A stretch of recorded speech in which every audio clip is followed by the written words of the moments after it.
All right, here we go. Live from the Cavalier. It's Tuesday night, so you know what that means in Austin, Texas. It is City League time here in the East Side. Lasercat coming at myself, Seth Wilkerson, and Darren Ross. That's who it is.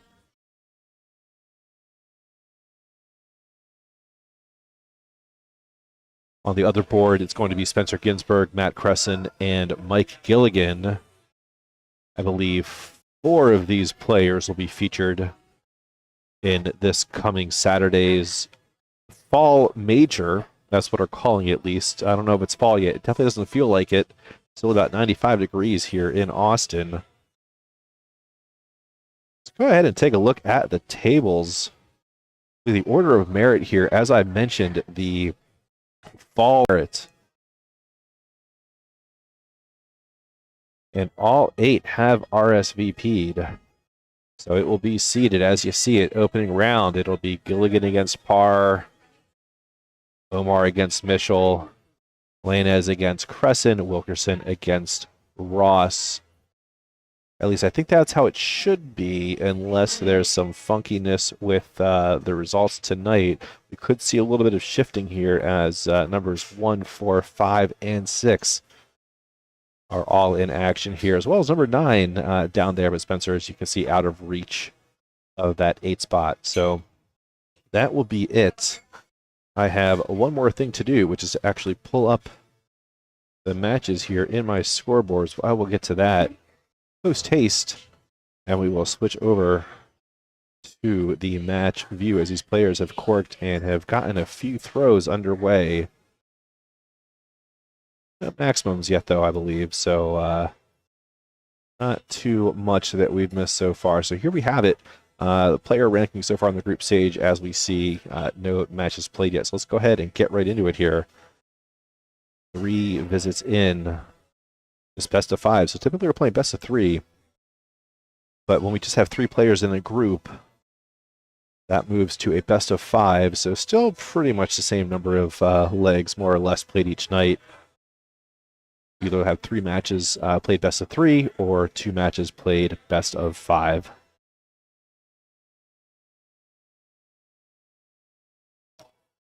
Darren going full Rasma early on.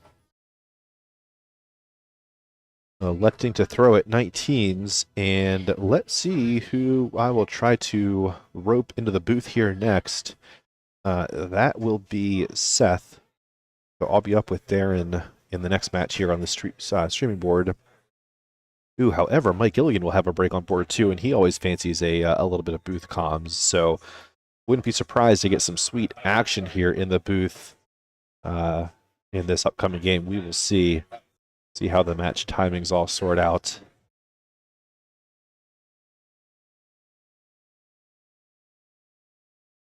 Oh, and one more thing to do is to get that ticker going. Hey now, that looks a little bit better, doesn't it?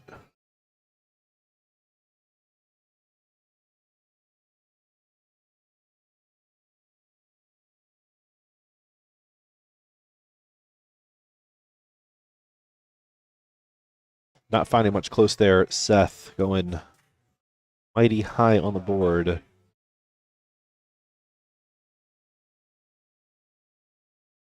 Stumbling their way down to a checkout.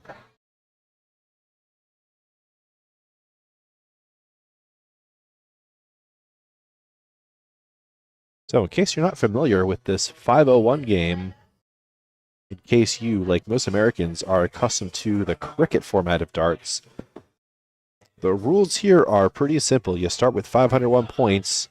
You're trying to use all the scoring portions on the board to get down to 0. So you're counting down from 501 down to 0. But the trick is that you have to get 0 on a double. So for example, if you have 40 left, you need to hit the double 20.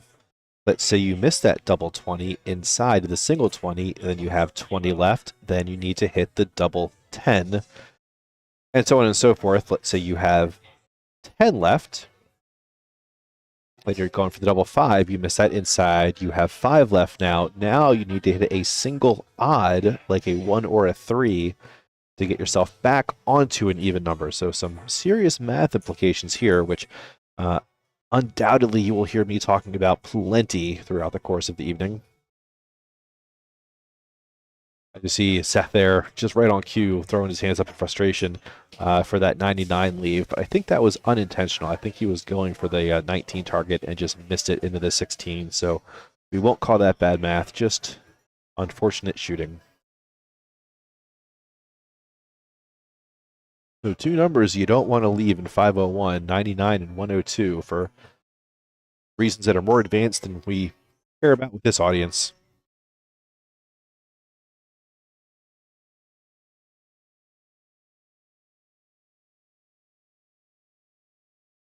So Seth up there checking. 48 score with the first dart leaves 51. So 11 or 19. 11 would leave double 20. 19 would leave double 16. Wanted the 19 to leave 32. Hit the 3. It was on 48 now. So 8 or 16. Generally going to be the desired targets. Calculating.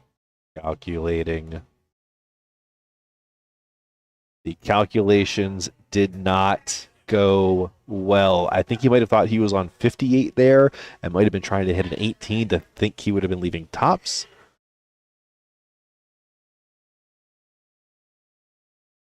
And there's the SWAT of math awareness.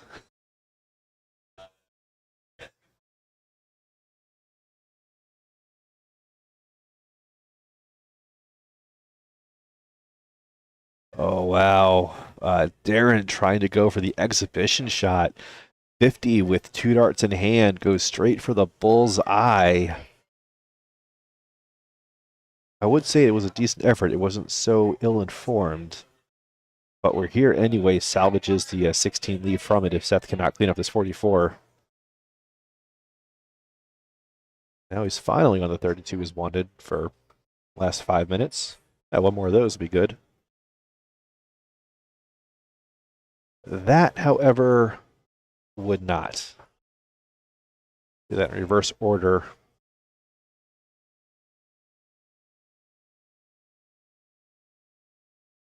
Darren here for double 8 to clean it up. And there's a bust as well.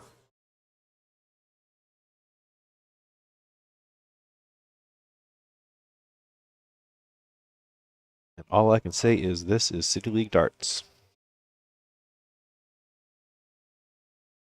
All right, now moving up to the double 8. And finds it, oh, just in that little sly area. You know what? I actually do have the zoom feature there. You can see a little dimple just on that bottom edge of that wire. I'm slipping. I'm not used to having the PTZ controls here in the booth. I will get back on that, of course. Just got to get warmed up. Of course, I say that, but I'll only be in the booth for one match as I'm playing in the next two.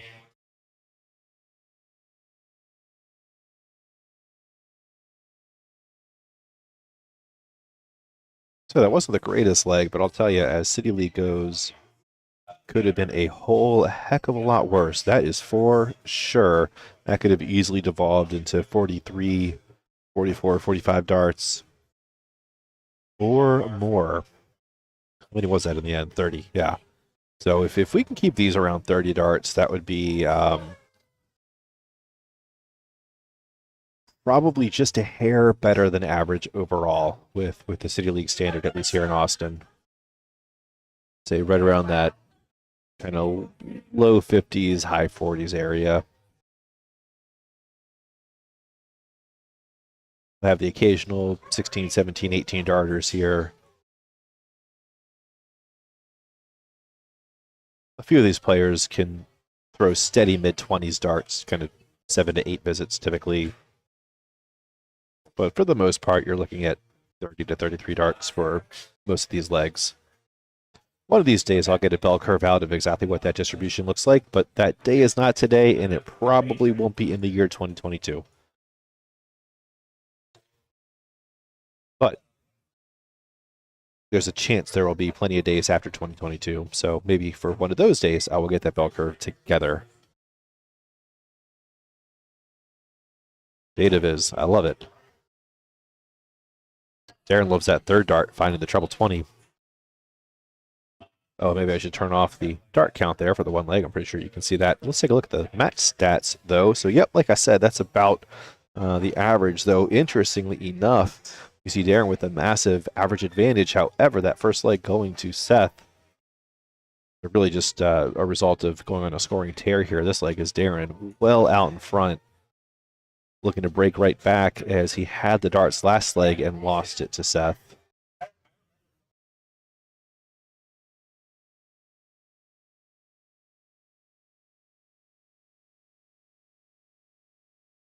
Three in the center there is good, just keeping it right down that pipe at the 20. I don't think any one of us would be happy throwing steady 60s.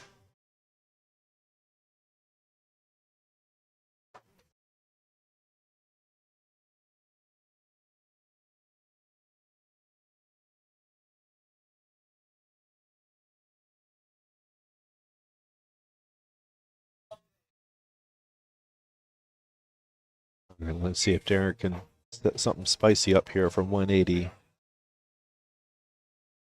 Guaranteed to be on a finish. Ooh, great third dart, 82, getting 57 with that third one. Under a ton, Seth with a big ask here. Of course, not as much pressure here going into the third leg as there would have been in the standard 4-player intergroup format. Like I said, playing best of 5 here, so there is a slightly larger margin of forgiveness here for getting broken, but not much. So Darren here, 98 to get it back on throw, but we'll have at least 6 at it as Seth is well outside of range. You figure Darren fancies at least 9. Might even split it here. Wouldn't be a terrible idea. 10 or the 6. Doesn't. Yeah, I don't know how I feel about that. I feel like with the opponent so far back, especially with how bad that first start was at the 19, as wouldn't have been feeling confident on it. Basically, as far low as that first attempt was, the second was high. And there we go, some more bad math awareness there. Seth needed to go 19 on that first dart from 259 to avoid the potential 159 bogey setup or 162. And that 3 leaves double 8. Oh no, it's a 17 for double 1, and it doesn't go in there. You can see that dart into the double 20 when he won into the double 1. No suit for Darren Seth to try to get into range.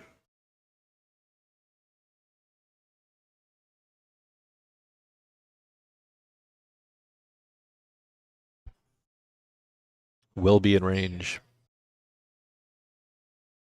Won't be in close range. Call that down. I wouldn't call it quite downtown. He's in Midtown.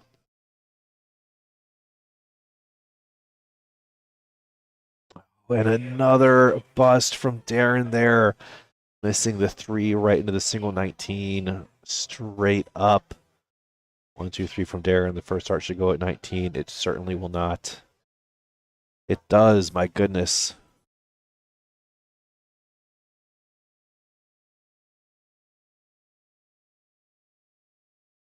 $28 or 47, I can't tell. It is 28, below a ton at least. And who knows what's going to happen on this first start. Sets it up, double 8.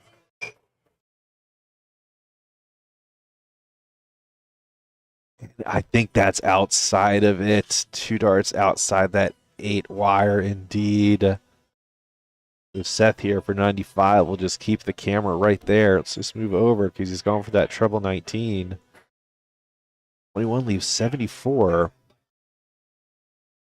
Could be either 14s or 18s here. 14s for double 16, 18s for double 10. Should he hit the trebles thereof. One of the 14s. So now has a decision to make with 65 left. Could go 25 to try to leave double 20. More traditional route would say treble 15 to leave double 20. I mean, to leave double 10, excuse me. Goes for the 25, hits the 25, sets up the tops. Ooh, I love it. Excellent stuff there from Seth, just making sure his math is good. It is indeed. And it's Darren here. Double 8. Little outside. And he finds it with the second perhaps laying himself a really good marker with that first. Good stuff there, getting that break back. Level game, Darren with the advantage once again with the darts here as we go to the third leg.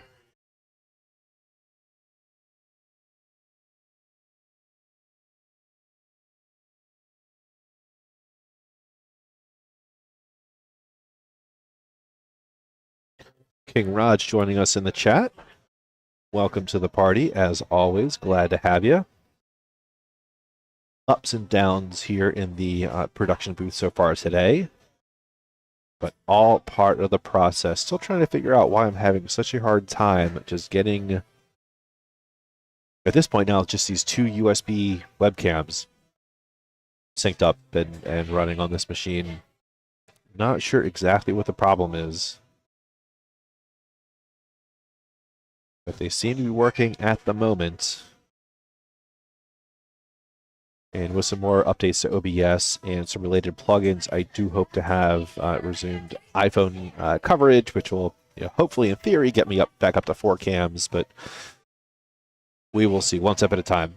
I got to work on a more stable 2 cam setup, then build to 3 baby steps. You know what I'm talking about.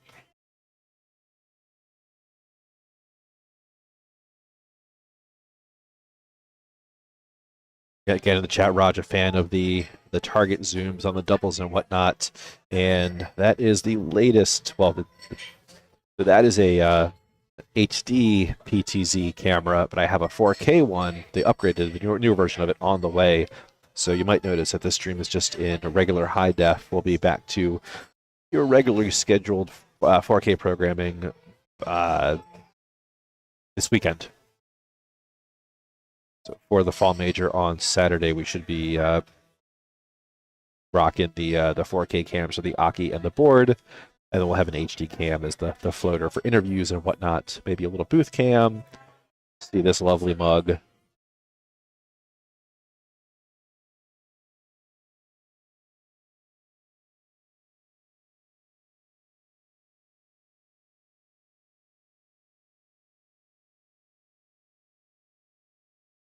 Retaining the advantage here with the darts here so far is Darren.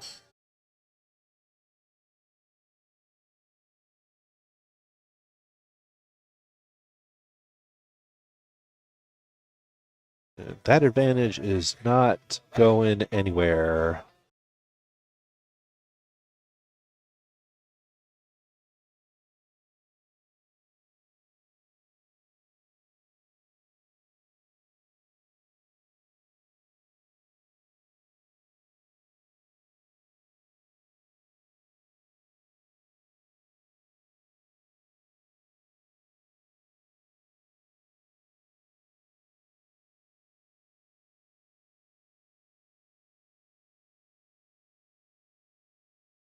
Trying to figure out a way to check in on the other match. Well, I mean, I know many ways to do it, trying to figure out how to do it gracefully here without interrupting this one too much. Let's see if I can get this going, shall we?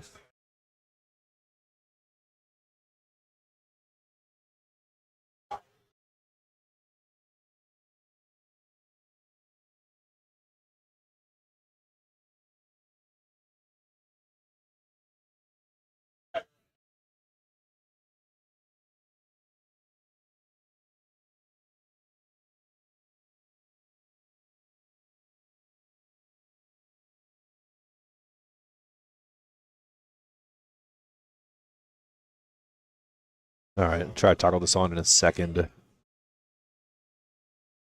for a look around.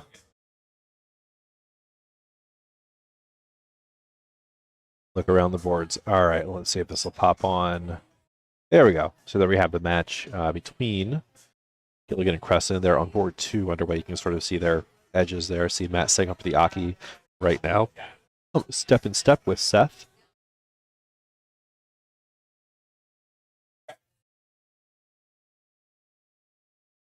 Okay, that's confusing enough. Let's get that mess out of there. Just focus on this primary match. I was worried there for a second. I forgot to do a double top soon, but nope. Just a high flyer from the 200 somethings.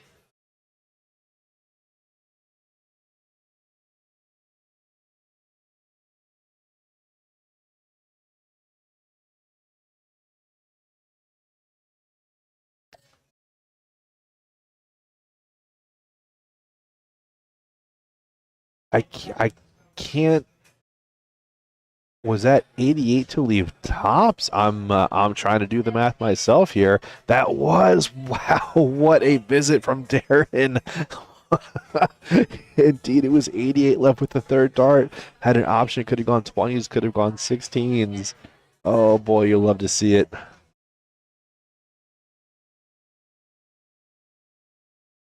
So 40 here under very little pressure.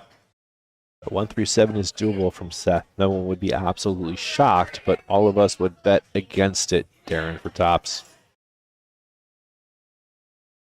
Still wants tops. He's got to switch down, double 10. And I don't think he has found it. He has not. Since I know Raj is in the chat, we'll go ahead and invoke the Niet from Rascal.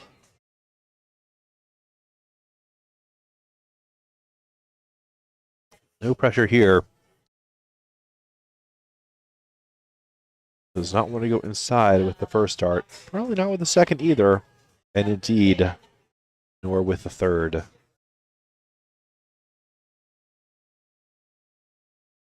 Two good markers. Wasted. Oh, how has he not found that little red bit? Shocking here. So 419s here from Seth would leave the bullseye.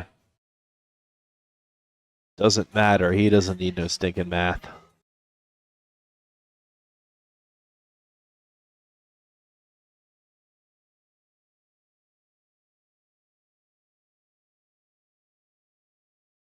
Darren, 3 more at 20. This time a little bit more pressure. Awkward switch.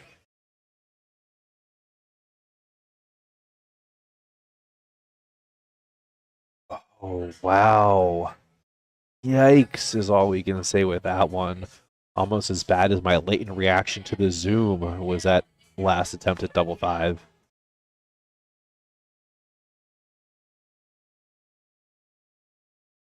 Yikes. Well, that was not good. One of the treble 18. Treble 19 would have left double 14. 66 here. 10s or 14s. Not even gonna guess what the target was there. Not even gonna guess. Gotta go odd to clean it up. Should be 1 for double 4. Well, it was either 1 for double 4 or it was 5 for double 2. In the end, it was treble 20 for 0. How about 18 for tops? Ooh, ready. I was just about to not be ready for the top zoom. Oh, don't need to be ready yet. I think it leaves 30. Nice 28 scored. Double 15. So again, I don't know if that was bad math or if that was just a good bit high on the double 15 attempt. Doesn't matter in the end, as doubles were neither attempted nor hit double 2. I mean double 4, excuse me.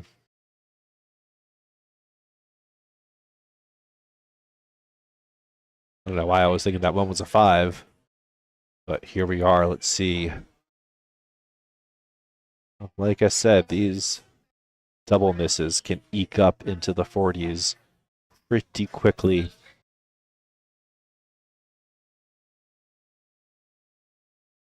Still nothing to be found, and honestly, not even close. Let's just stay up there for this double 4 from Darren.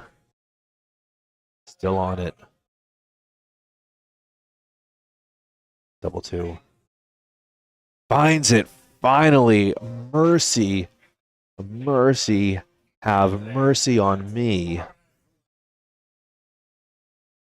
Because we're tired and lonely, and we are bloody. Well, that 58 came down pretty quickly, didn't it? So mid-40s here, which I would say is probably the standard City League standard. the average City League average, the average standard, and the standard average. I'm here all night.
All right, sorry for the sounds. I'm trying to mess around with some of the exposure settings on the Aki Cam.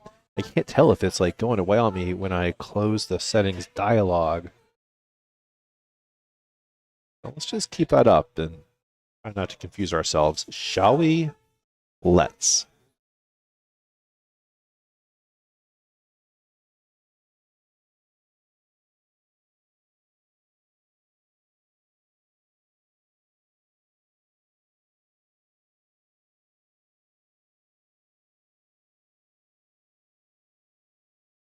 Well, we'll see if we're going all the way here or if Darren's going to tidy it up here in the fourth. Your guess is as good as mine.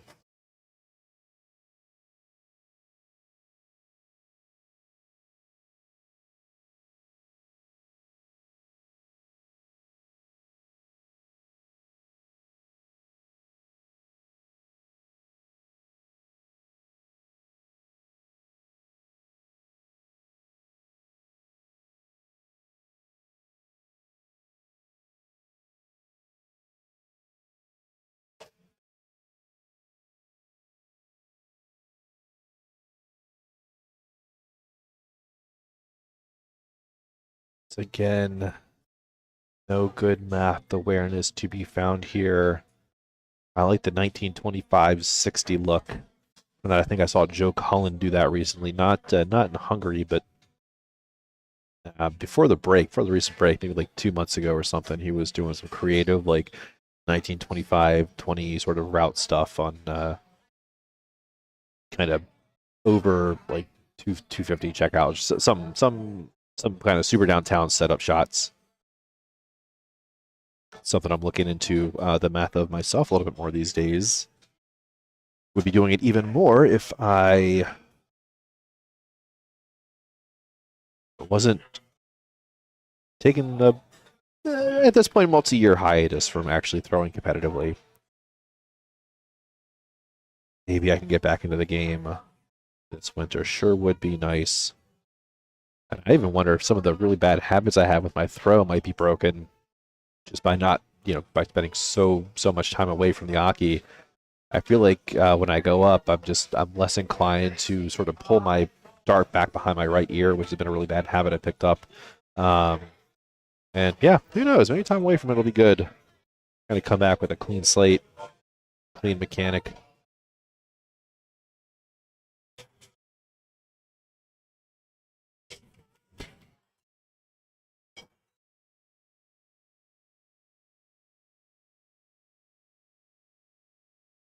We won't get a chance to see what sort of math awareness would have been in play there. With that first arc going to single 5, 2019 of the necessary movement there if you're going for 3 singles.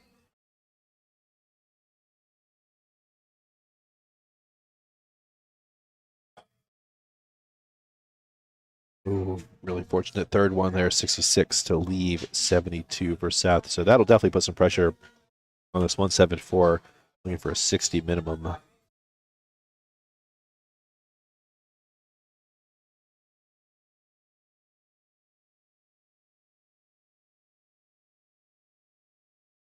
think he gets a 3 instead. 6 starts at least from 72 here for Seth to push this to a last leg decider.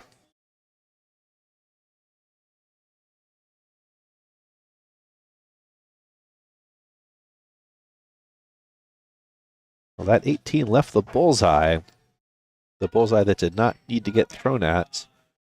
With Darren back outside of checkout range on the 171.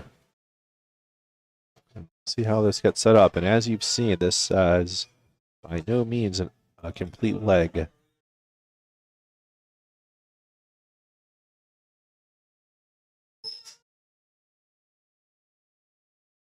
Plenty of doubles potentially to be missed here.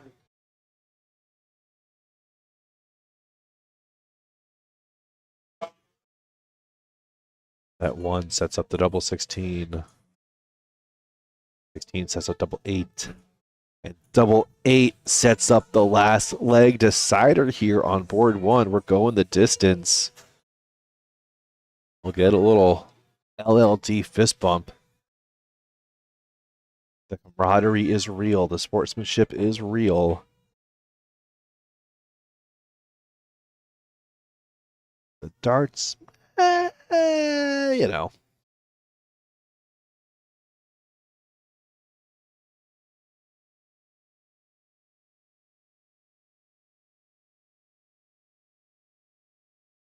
Oh, I don't have a treble 20 zoom, but if I did, it would have been activated.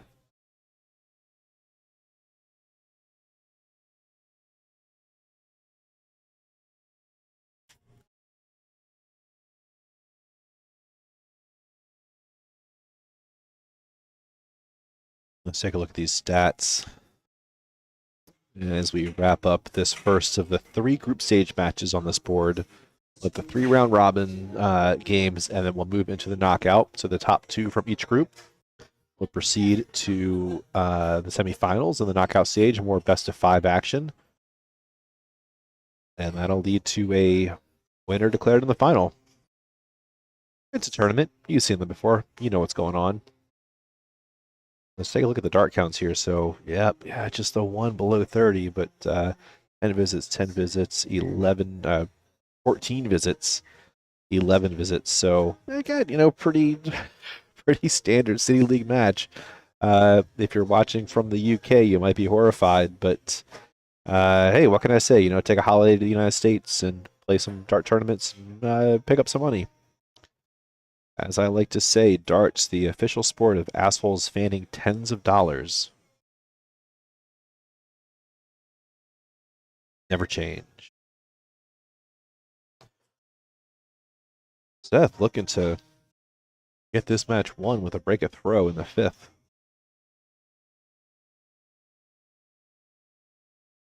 Currently just all by himself in this leg.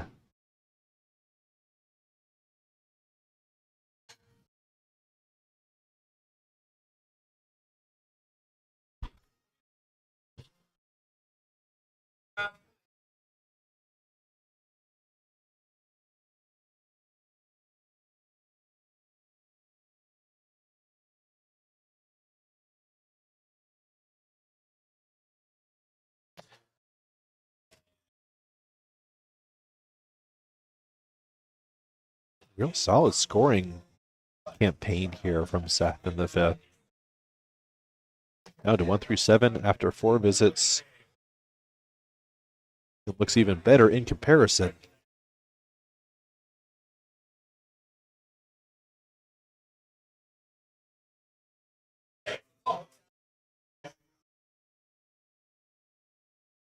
$59.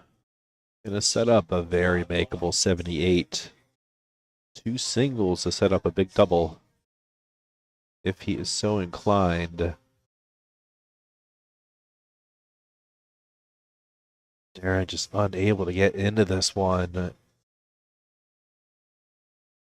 graying at the worst possible time here in this match. Just unable to put anything together. Oh, the decent look at 18. Seth might be getting locked in here. I can't tell. Oh, that was just a 1, not a single 20. I couldn't tell. Then I thought I saw him look down at the bottom left and figured, yeah, 59 left. Sets it up. Again, unlikely to be under any sort of pressure.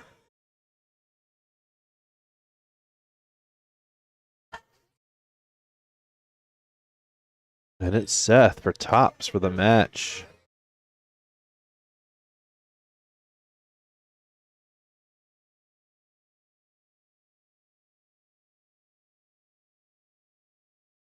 A little high. Still high. And I think that's dialed in there in the corner. That is going to do it. Seth taking it down. Here we have the match summary there. 3-2. We see the pretty significant scoring advantage there, going to Seth about 20% higher in the overall average, 10% in the first 9. Power scoring certainly to his advantage. So I'll be back here on the other side of the camera in just a moment.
I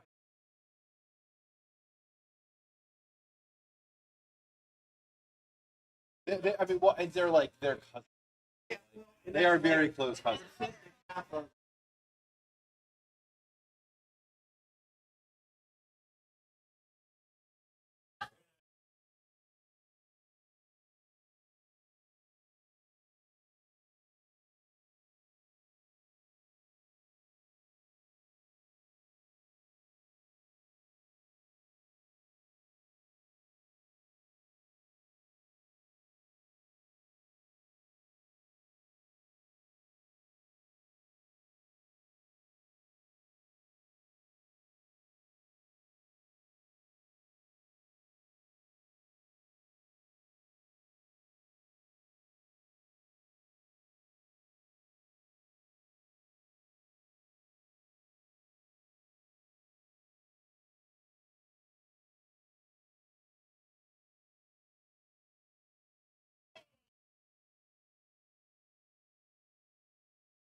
I'll set it yeah. Yeah, all right. I remember. Hello, darts fans. Oh, get my volume. Oh, looking good. This is Mike Sweet Action Gilligan coming at you with the dart action. I just narrowly escaped with a victory over Mad Matt Crescent. Oh, and Langen is practicing with fire. Oh my God, that was actually his first throw. Hubba hubba. He's looking good. All right, we got Matt versus Darren here. Oh, everybody is cooking in. All right, Darren with a pretty good answer there. Well, at any rate, this is a fun night of darts. We all have a reason to get out and throw. At a trip 20? Did you get a 99? Oh, wait. I gotta put on my reading glasses, everyone. Oh, wait. Did I forget my reading glasses? Nope. I got them. All right. You'll see me on the screen soon. Sans glasses. Here we go. Now I can see stuff. Darren has had a new attitude lately that I really like. He is not being so overly concerned about every individual throw. Hey, man, sometimes you just get an 11.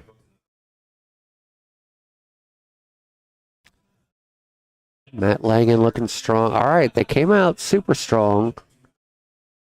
Everybody's relaxed a bit. I tell you what, the game of darts is just so easy if you just hit what you're aiming at.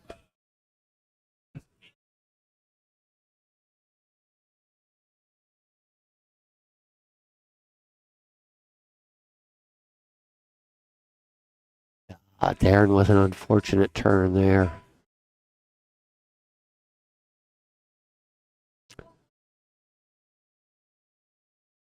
All right. All right. These are average City League darts cooking here. Anybody could step in and do this. So for those of you that don't know, this Saturday we are playing a championship of this little league of ours, which I was kind of surprised to see how many times we have played. We are like a bunch of idiots. Fortunately, I just live down the street. It's not hard for me. Oh, yeah. So tight. All right, we're hoping for big stuff. Come on, Darren. Breathe, buddy. You got it. Oh, big 130 there. Not quite an out, but puts the two right next to each other. All right. Langen just making sure he's not effing up his math. Oh, yeah. Oh, no. Left himself a bogey from 197. That's a tough one. I don't have the bad math button, but I don't know if that was bad math as much as it was bad darts. All right. Darren with a clean. All right. Darren's got a 3-dart out.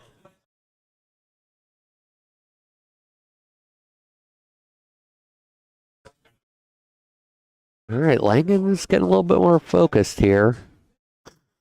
Leaving himself a 90 out. Now his opponent is on an out, so he will go 20s, even though typically you go 18s with this out. Darren working hard to push himself out of an out.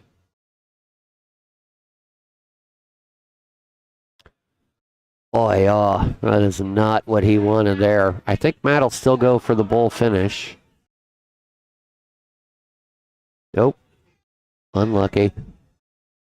Unluckier. Oh, yeah. I tell you what, guys, darts is a lot harder game than you think it is.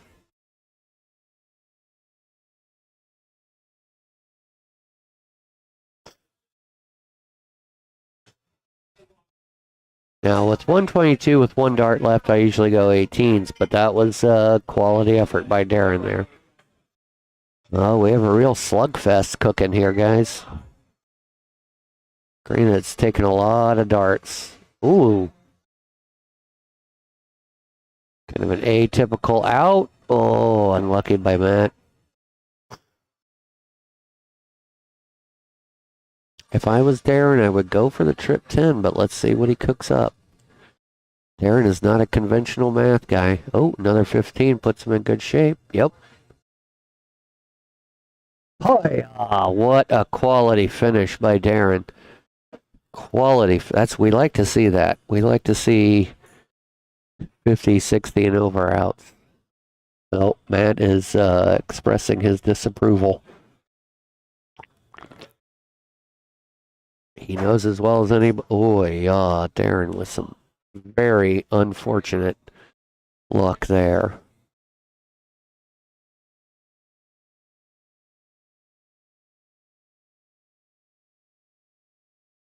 You know, as we're coming out of COVID, I'm kind of having to relearn how to love this game. Oh, steady darts by Matt. And one thing I've always told people is the most I've learned out of the game of darts was by chalking other people's matches. Standing up there and throwing darts is when you do it in a vacuum, it really doesn't resonate. It doesn't have much value. But when you appreciate what everybody else is doing, that group effort, that nice ton by Matt, that communal feeling, when you feel like you're supported, you're not throwing darts anymore. You are experiencing something. Oh, lovely darts by Darren. All right, we are back on track here, guys.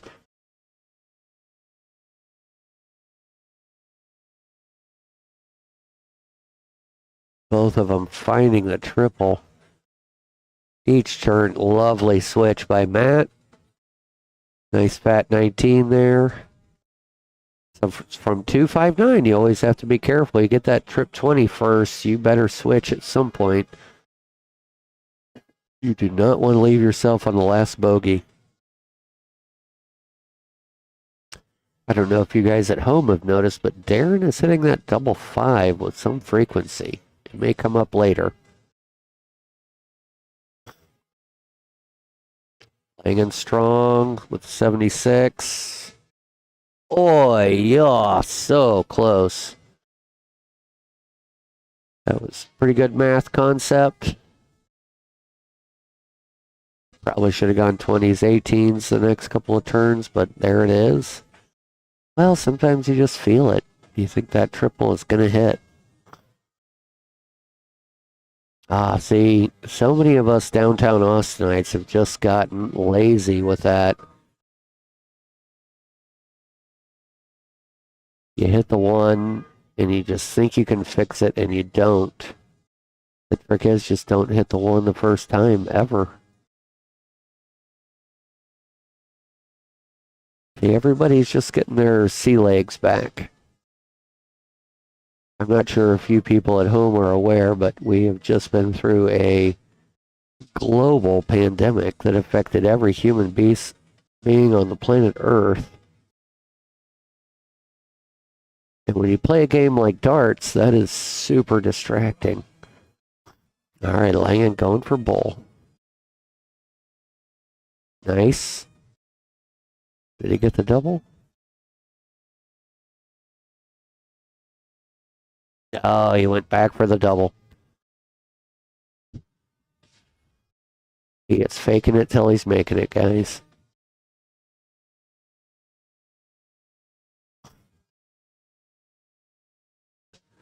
So even though Darren is trailing behind on this one, he's got to figure out a way to be in the game without letting the game affect him. And he is well aware of that fact.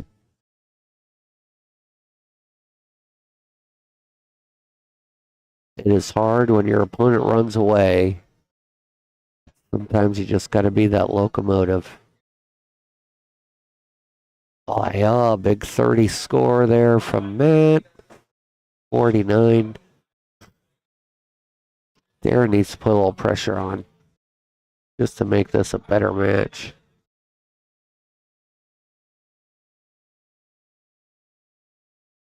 All right, steady darts. Let's see what Matt can do here. I would choose the 17, but some will go 9 double top. Ooh, a little bit unlucky there. 15 left, 7 double 4. Right on it. All right, nice adjustment.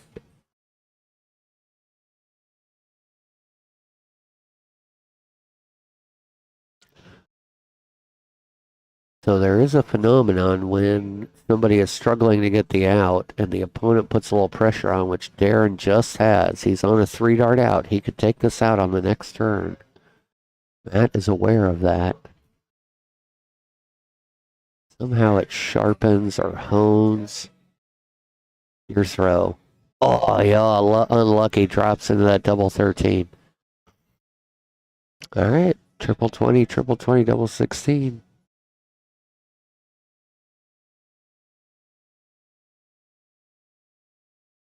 Well, it's not always made to order.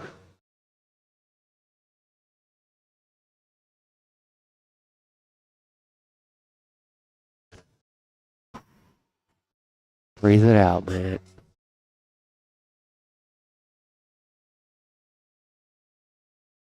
Oh, yeah. So close.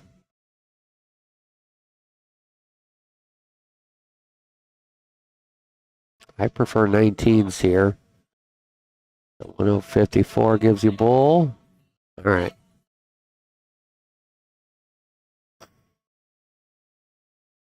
Darren understands what he's doing. It's just sometimes the darts don't come out of your hand right. All right. Oh, yeah. Nice pick right in the corner of the double.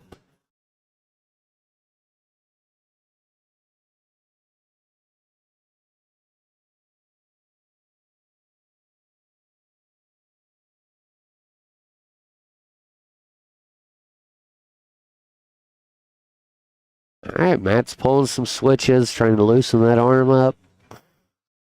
It is early days. It's hard to score in some of these preliminary matches. Oh. All right, Darren might be pushing just a little too hard.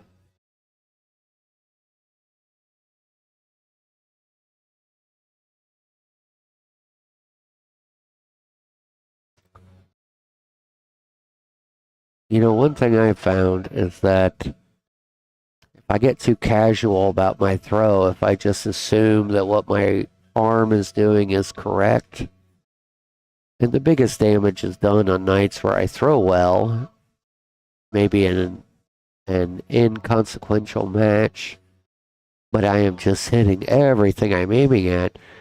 You start to assume that it just comes natural, but darts is a game that you always have to try a little bit.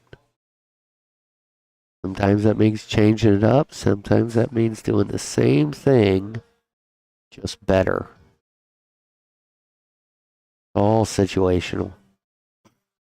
All right, Darren, back up at the line. Come on, buddy. Fire him in there.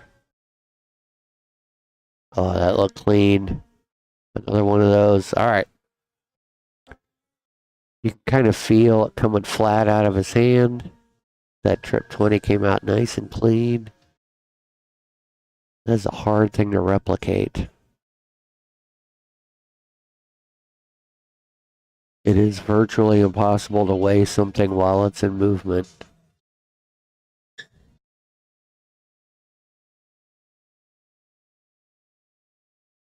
All right, I'm paying attention to the ticker tape at the bottom here. And it reminds us that we are live from the Cavalier in Austin, which is a wonderful place to come throw darts if you never have. Really great group of people at the bar. Ah, yeah, I have a 53 average. I am not happy with that. Ooh, look at all of us. That's got a 44, 46. Oh, we got to step it up, guys. 48. Michael Parr with a 47. Spencer with a 39. Lori with a 36. Hi, yeah. It is impressive that we gathered the stats. All right, Christian, one of our newer players. High average, good dart thrower. This truly is, though, it's kind of the leading edge of the sharp knife. You have got to throw well on the night, and that makes it much harder. All right, Darren coming on strong. Oh, sometimes you just wish you could reach out and change it, but you can't. Oh, Thomas James, I remember him.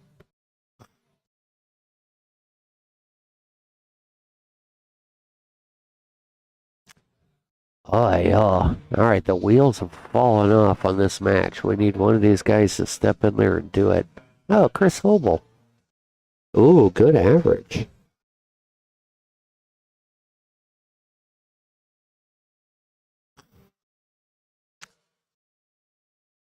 If anybody wants to know the trick to darts, throwing a high average is easy to do in your small insular world. But if you can shoot a high average across several different venues against several different people, you will definitely have an advantage. And there we go. Oh, now they're going through the championships. Michael Parr versus Kevin. Oh, Matt Cresson won the one on August 3rd. Darren was the second. That's awesome.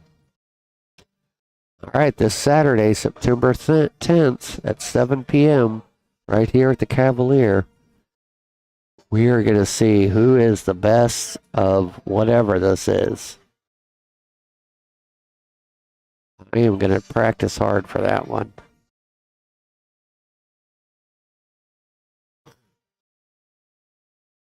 All right, guys, we need a bit of focus here.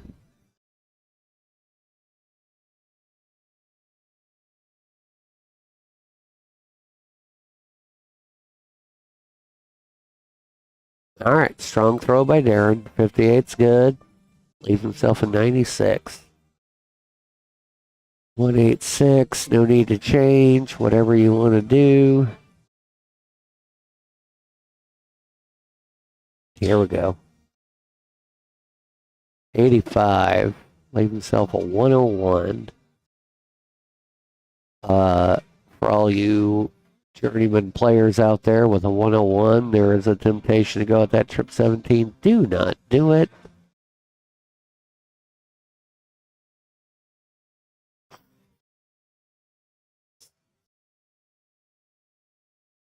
Darren is struggling to find the target here. See what Matt has.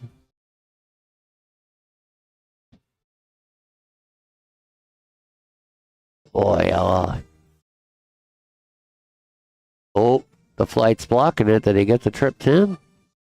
Yes, he did. Very nice starts by Matt.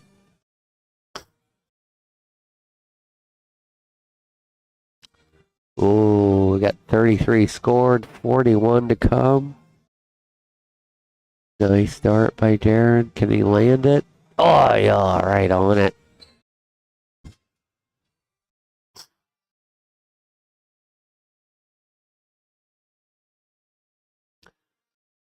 Oddly enough, this is a heated match, even though both are throwing fairly poorly. But this is the fun of the City League. Oh, lovely finish by Matt. All right. We definitely have action.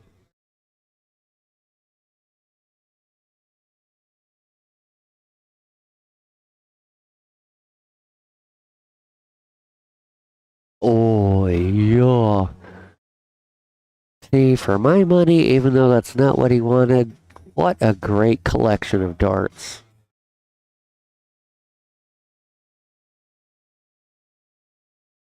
Oh, I know that was a misstep, but it was a good one. 59 scored. Oh, wait. 36, 41. No, 61 scored. Sorry.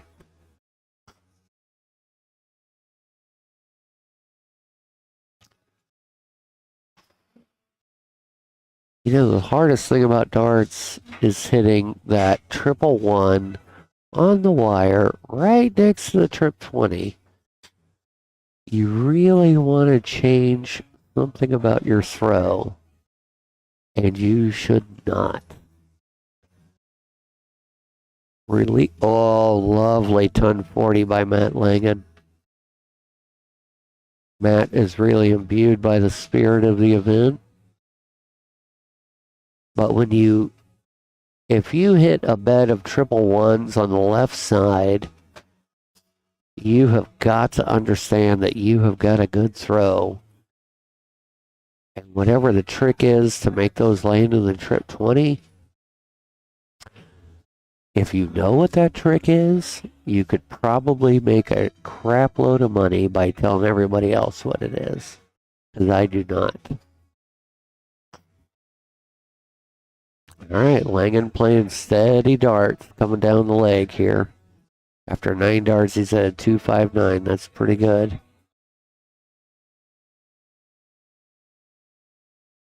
All right, Darren is not giving up. Oh, he's squaring up his shoulder. He's looking nice.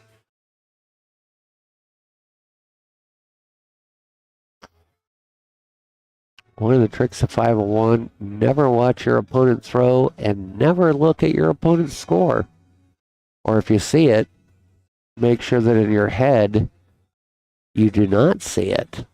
All right, Matt trying to bypass the 159.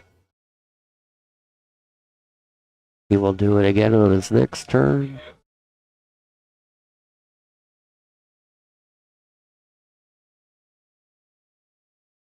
Oh, yeah. Aaron throwing some steady darts, but suffering a little.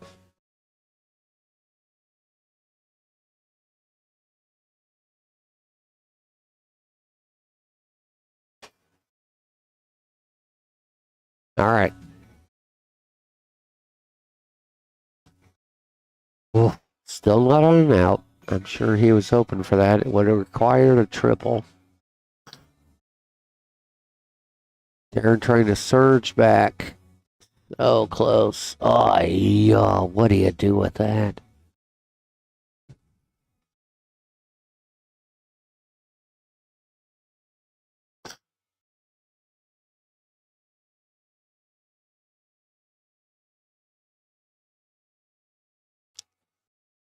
Oh, it is just that little. All right, at 128. Darren trying to get himself on and out.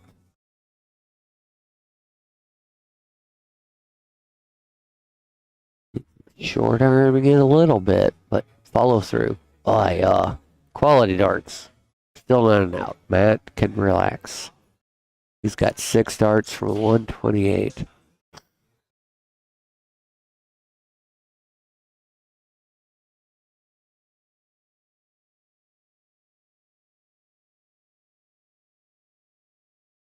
Oh, he just fell below that triple line.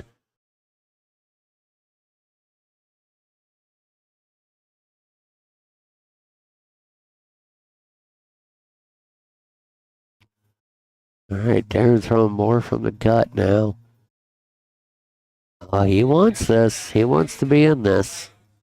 He's figuring out a way to make it happen. See what Matt has. All right. Yep. All right. There it is. Sometimes you look at it, you aim at it, and you float it. That's just what happens. 85 left, looking at that trip 15. 75 left, looking at that trip 17. Goes 19s. All right, fair enough. 39 scored. 56 left. Wait. Okay, we'll let that one go.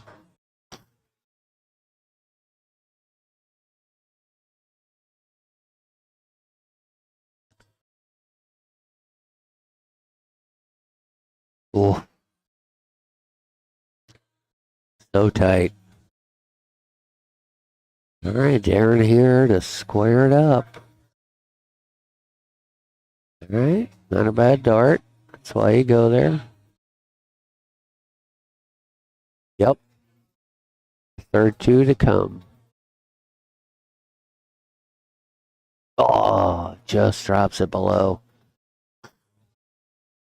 Takes a second to stare at that one. It's not going to change the result, but some people choose to do that.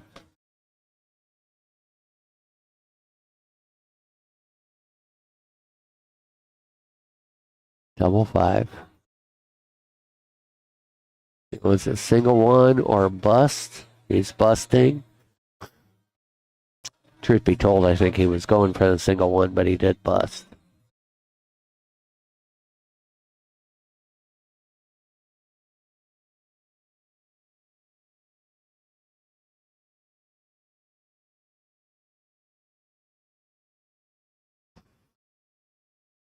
Ah, Darren squares it up. Here we go, guys. 2-2. Next match wins. This is the rubber match.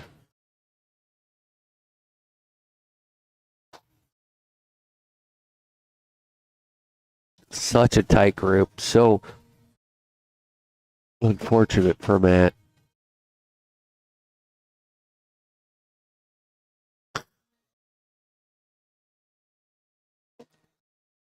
Sometimes you just gotta deliver it. Oh, the averages are lukewarm at best.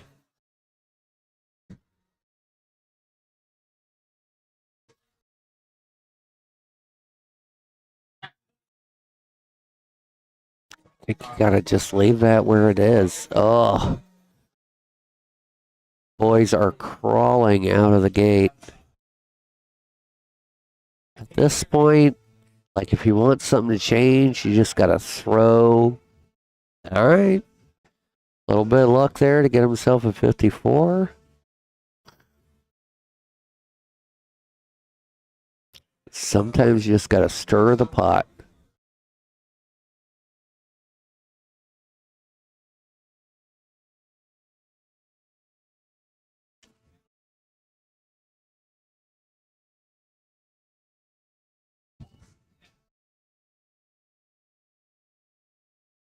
All right. Here we go. I just wish you could crawl inside their minds and shut them down.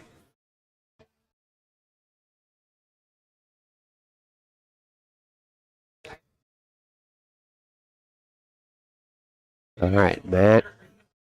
Matt pulling it back into the 20s.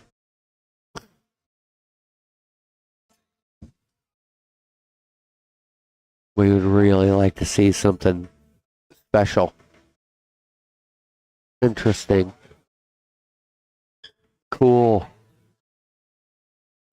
Well, I will tell you this. If you're the one in there and you see all this hitting and it's not what you want, you don't just get to go back and retool. You can't change bodies.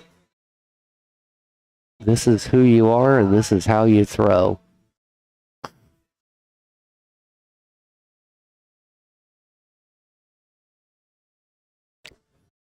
Darts are not a magic wand.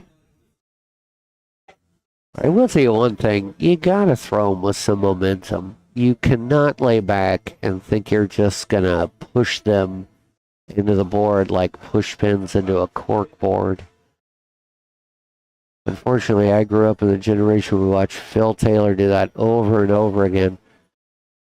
But it was all work for him. I don't think he enjoyed a second of it. But he was awesome.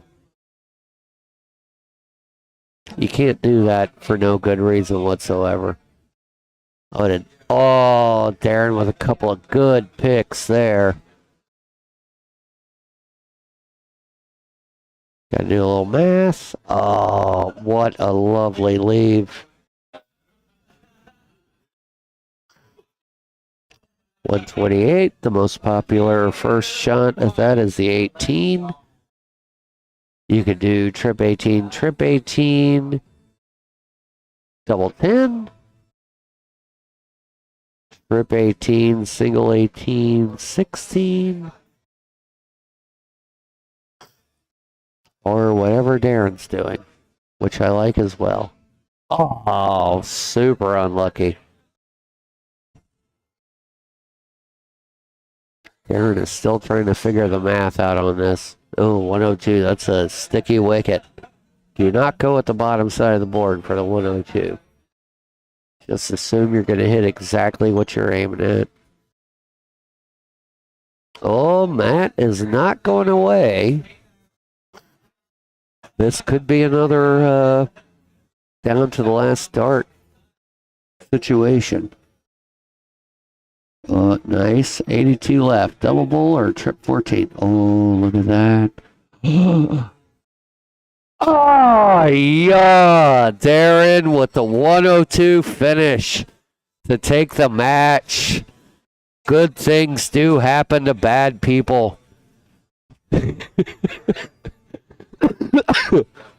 a little congratulations from the other players. That's why we videotape it, guys. Just in case that happens. Nice. What a dick. What was that? 102, right? 20, 40, 240? Oh, Darren. Darren, why? All right. It's going to be me and Seth up next. We'll see who I can rope into the booth. It's either going to be Darren or who's not playing. It's either going to be Darren or Mad Matt Crescent in the booth. Coming up in just a moment.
And good evening.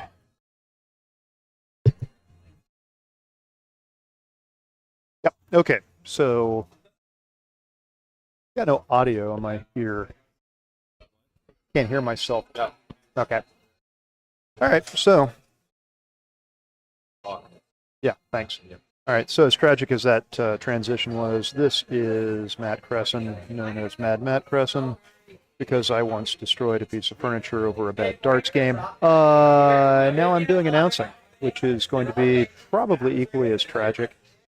But this is what you get when you're a volunteer. So, as we are 5 rounds in. Oh, and just saying, we're live streaming a darts tournament. Don't mean to interrupt you, but don't like, Yeah, no worries. like After Effects, like, what the fuck is going on here? Yeah. Gotcha. Mike, Matt, pleasure. cheers. Cut me And getting the attention and questions from folks here at the Cavalier, East Austin, asking what it is we're exactly doing. And the answer is we're playing darts. And we're streaming it to maybe 2 or 3 people. And we'll go back and we'll look at our live stream and critique ourselves on why we don't follow the dart through and why, or follow through on our darts and why we don't count better. It's really a lot of fear and loathing without quite the journalism degree. So didn't see it happen. Matt Langham with the hot bogey, riding the ship there. Good setup. See if Seth can pressure this, or if you're a PDC announcer, pressurize, which not one of my favorite words. It's a strange non-verb. So not a whole lot of pressure there. He's going to get 6 clear with this. Plenty of time. Gets us some 24. Tidy leg. Making it interesting. Still making it interesting. And that's why he had 6 clear. So we'll see what Mr. Elastica can do for himself here.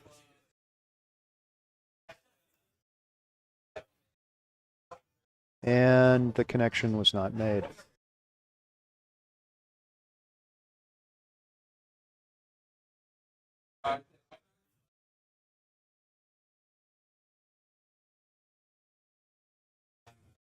So I'll take the moment to talk about what's going to go on next weekend, where we're going to have an end of season wrap up here. And it will be better darts. And it will be competitive, and there will be celebrations and trophies and walk-on songs and a lot of other things that I'm going to promise that probably won't get delivered by Langan, because I actually have no authority to tell Mr. Cat what to do. All right, here we go. Let's see how clean we can get it. Under 30 is respectable.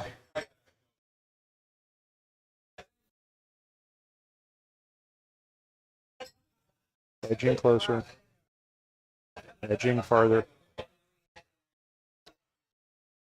Space bed has been acquired. Shaking of the head, drinking of the beer, resetting of the attitude. Tell from here, it looks like a 6 on the board. 25. All right. Oh, it was in there. Okay. 9. So 2 dart combination.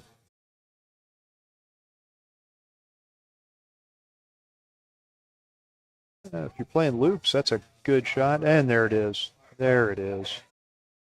That outer loop, though, for those of you who like to play loops, Skinny 3, the horse game of darts, that was a great shot. Better shot to get the double on the second dart for this purpose.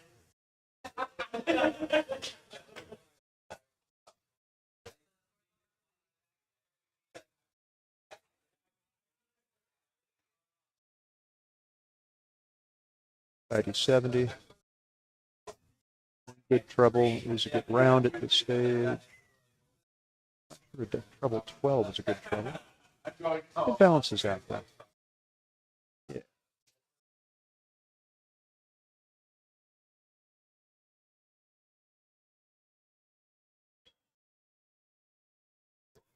Gonna just chalk a lot of this up to Tuesday after Labor Day here in the States. Everybody thinks it's a Monday, and we all feel like we should be playing tomorrow.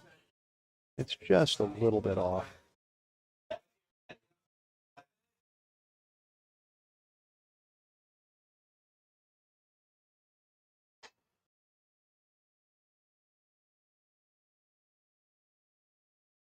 I think the only saving grace for those of us who would be watching this later or live, that I have no documented visual evidence of how poorly I've been throwing tonight.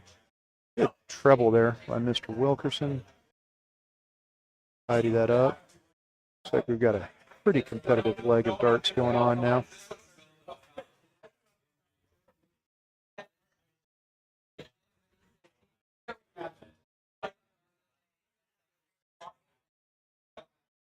This is where I take a moment to reflect on the competition. Can still be very competitive, even if the darts are a little less than what we wanted them to be. Got good groupings. Things are pretty good. Just tidying it up, tightening it up. And if it hadn't been mentioned before, those of you who may be watching the Laser Cat throw, see how the guy used to play a lot of tennis. Got that overhand serve style.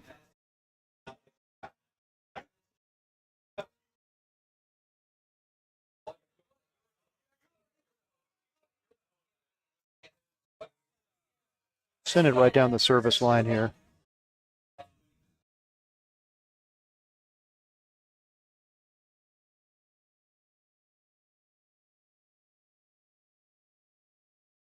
All the troubles but the ones you want.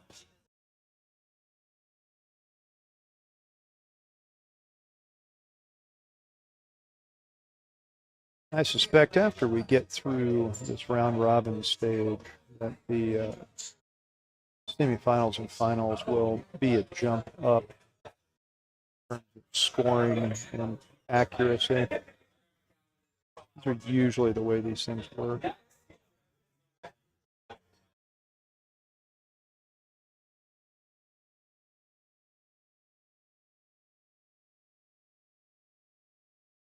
All right, let's see here. 140 would be awesome right now.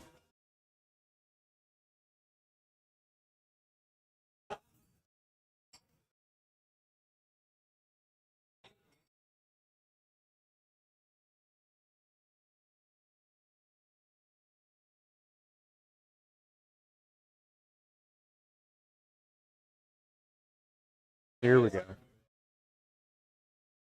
Oh, good run at it. Good run at it.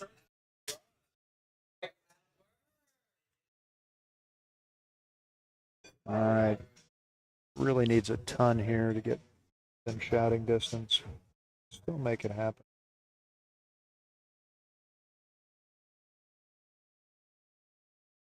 And you got 6 clear from 146. Let's see which way he goes with this.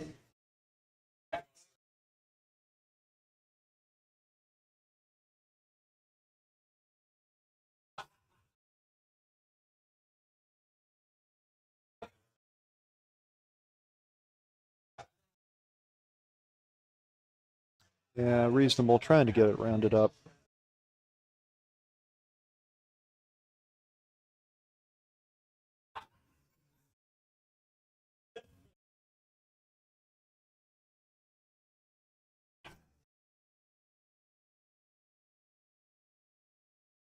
Okay, here we go. Got a little action there. Tighten it up a little bit. I'm gonna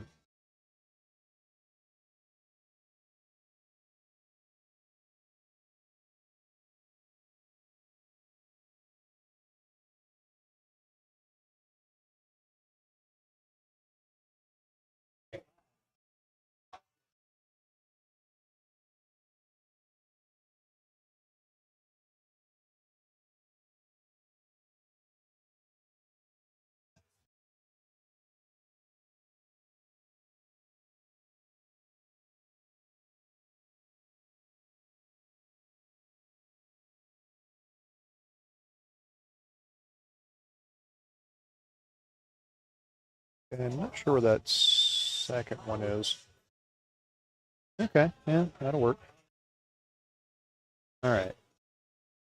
Now, giving the viewers what they want, giving the people what they want. Top stops. Now we're gonna make it creative though.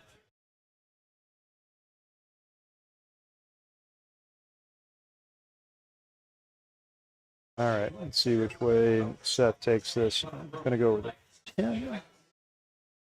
Going for the 18. Just cork it. 18 it is. 32. 16. That's good darts. Sometimes it doesn't matter how you get there. If you close it in two, it feels right.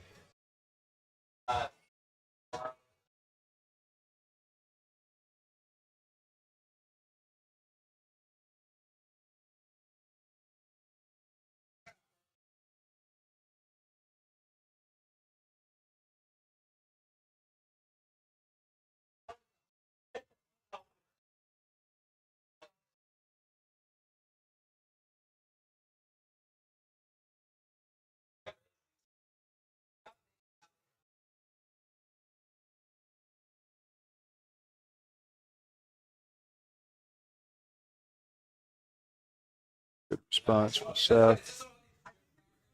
Break of throw here. Ooh.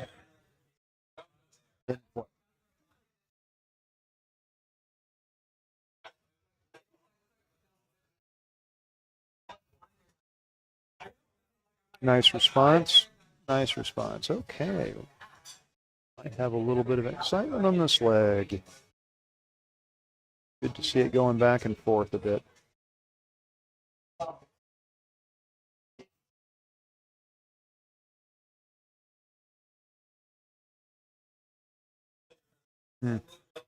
Unfortunate wayward dart there.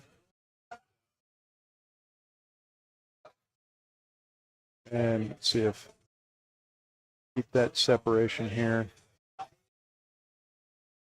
Pretty true darts.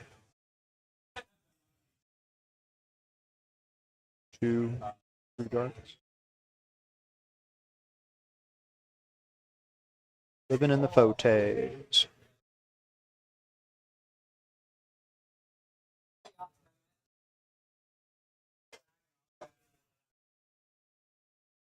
Now, given the way the evening starts have been now,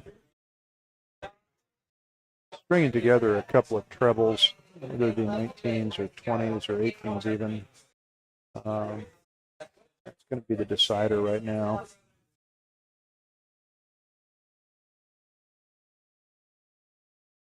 Really not a whole lot of separation here.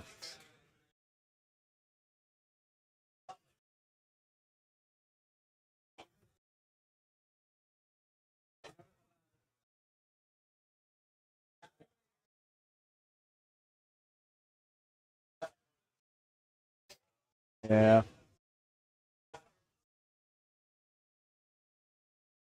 Two.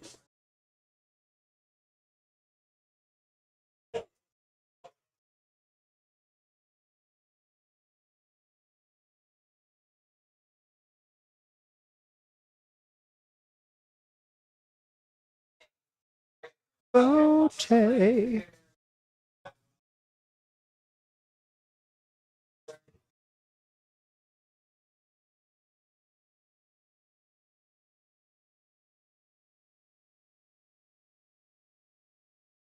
Yeah, it's the same. Seems to be the feeling for tonight. Get solid darts, one wayward. Everybody seems to be doing that this season. Like I said, feels like a Monday.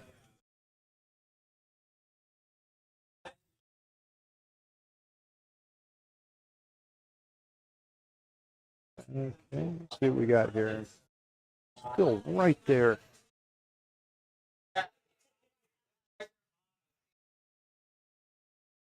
Getting that treble. Just hanging right off the heels. Solidly believe that this is one of those legs that really comes down to just 2 decent rounds back to back to make all the difference. Solid. That'll do. Gives himself an out. See which way Seth goes here. Oh, tricky. Don't think that's what he wanted.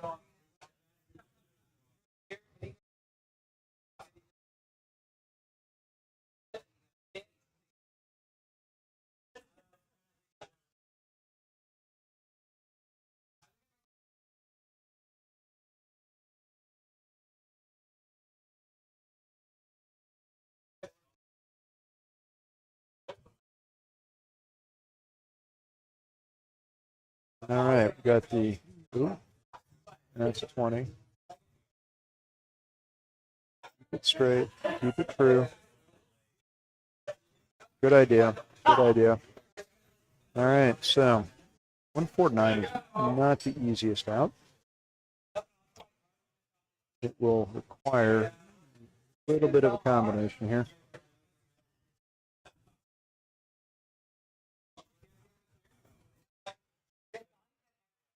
All right, so Seth's got a much easier situation here.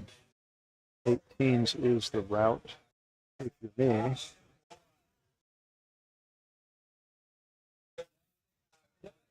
It's 58. Gonna do the math.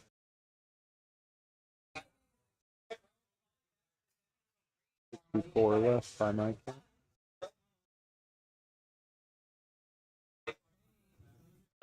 Wise choice. It's a good setup. Way to make the most of the first start into the 1. So it's really down to that to get something on this board.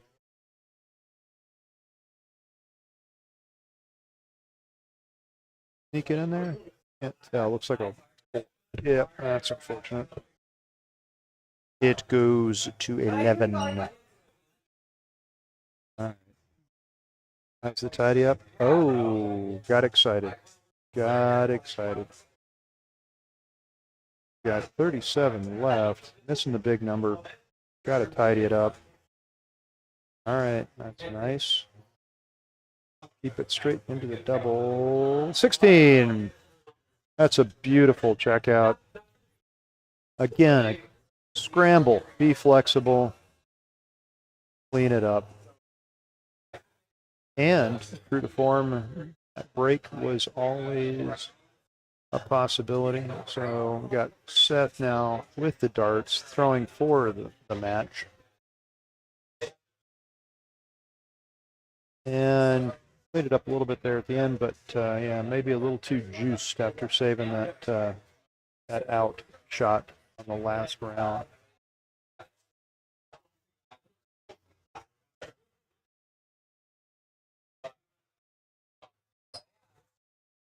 Okay, two decent darts, one wayward.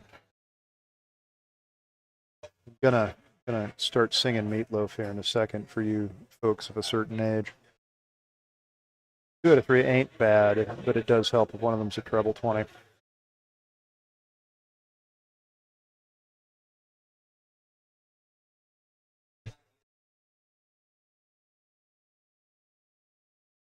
Mr. Ross. Miss Ross, looking over my shoulder, making sure that I was not doing anything untoward. He is the conscience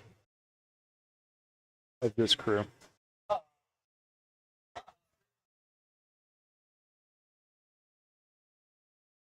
All right. 320s. That'll probably win you this leg, honestly. Pull off. Just hitting 3 fat 20s. You're going to be just fine this evening. We've had a couple of lower 20s legs this evening, but for the most part, we're all living around that 30 dart leg this evening.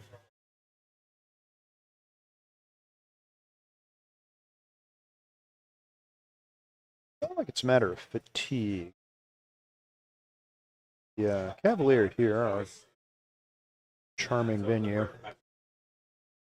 serves a variety of beverages.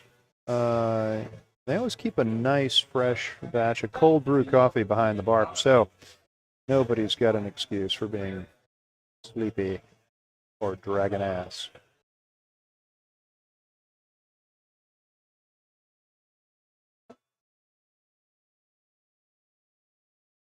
And 6 and 2. 26.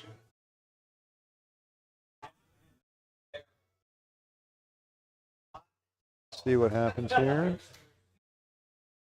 And catch that triple. No. 26 back to back. So, good news, bad news is that it's pretty close. Either one of these gentlemen can take this leg. Yeah, 3 straight darts. Work your way down. Really need a ton here from Langen to make this interesting.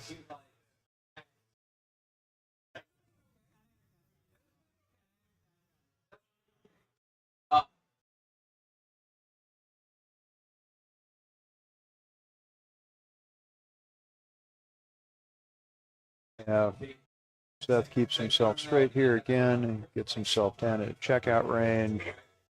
It's going to be a really, 3 good darts. It's going to be a really tough ask at this point. Got to bust out something bigger. Really need to get into an out on this round.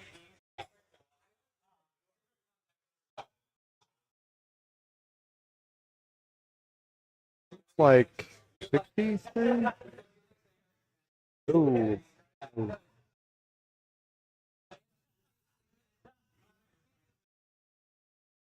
I'm at 64. I can't do math tonight either.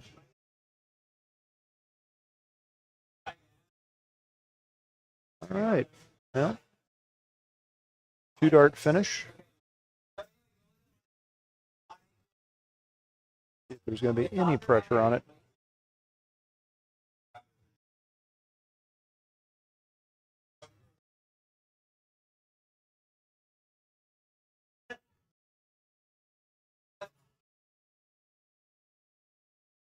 All right, 6 darts from 96. And he's going to make it harder on himself.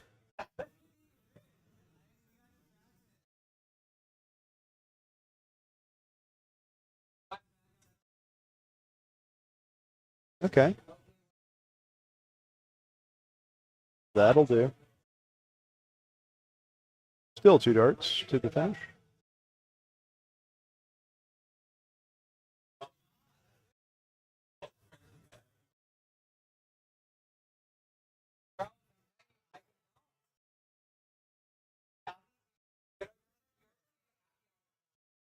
Cleans it up for a finish. Let's see if we're going to do the pop clean out here. Big 16, looking for tops.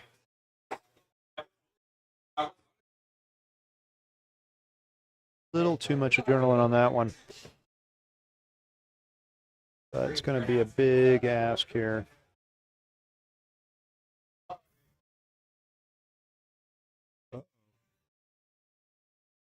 Oh, he gave it a run. He gave it a run. That would have been glorious. That would have been glorious.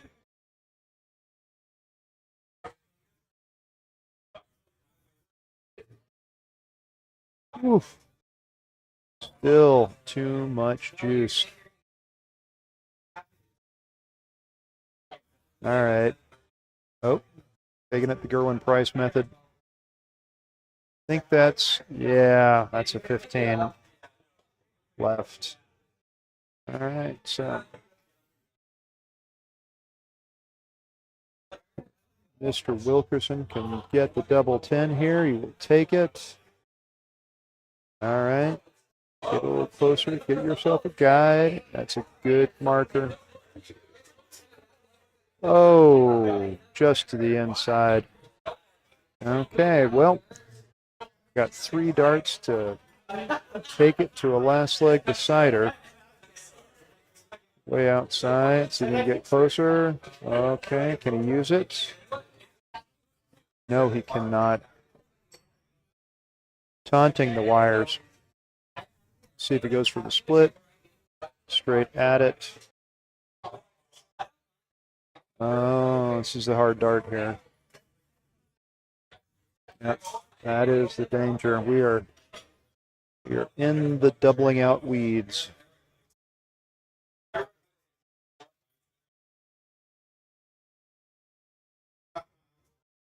Go down and pops it. Okay. So this is the again the woe that is 501 sometimes. All right. Steph, get it? Get up there. There he is.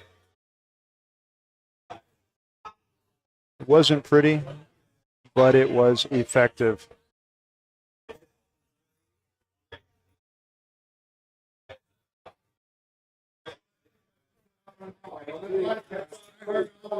So could barely get a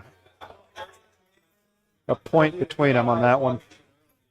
That is the way things are. So we're gonna wrap the round robin up here, and we're gonna see what has come of it. We're gonna reset for the knockout round, and everybody's averages will be washed for the moment.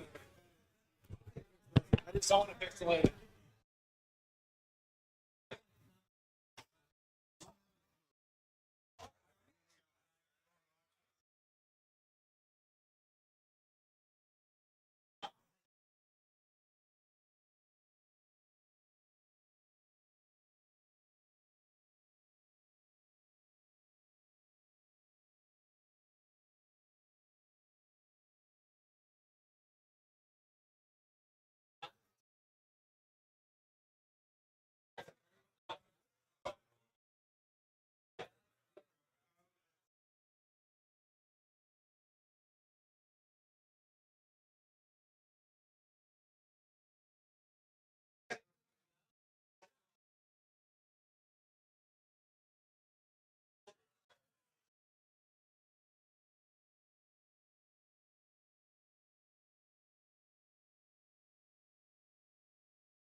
All right, we are preparing the transition to the playoffs or to the knockout. Let's go ahead and pull up the proper order of merit just to remind you all what we are playing for here. So again, the first City League major, the fall Austin Fall 22 major, coming up this Saturday at 2 p.m. Central U.S. time. Players will be playing for a $400 prize fund, $200 to the winner, $100 to the runner-up. $50 to the semifinalists. Invite only, top 8, and all of the top 8 here have RSVP'd.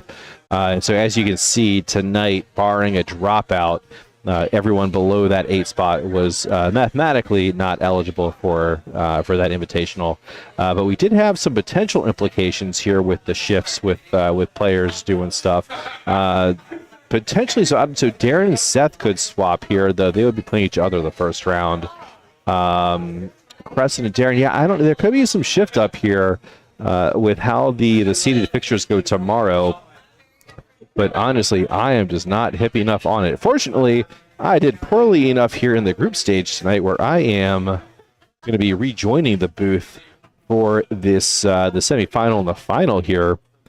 And honestly, I don't know who's up on board one. It looks like maybe Mad Matt, but let's see exactly what the heck we have got going on here.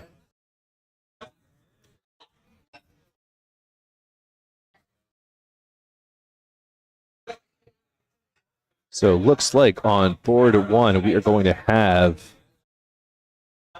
Mad Matt and the Silver Fox.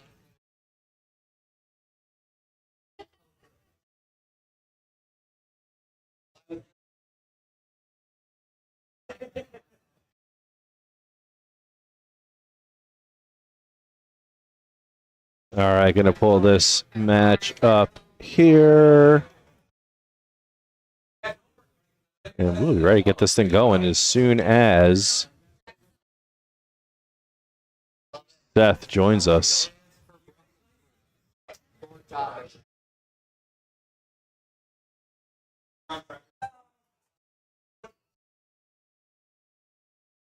know I fucked my math up.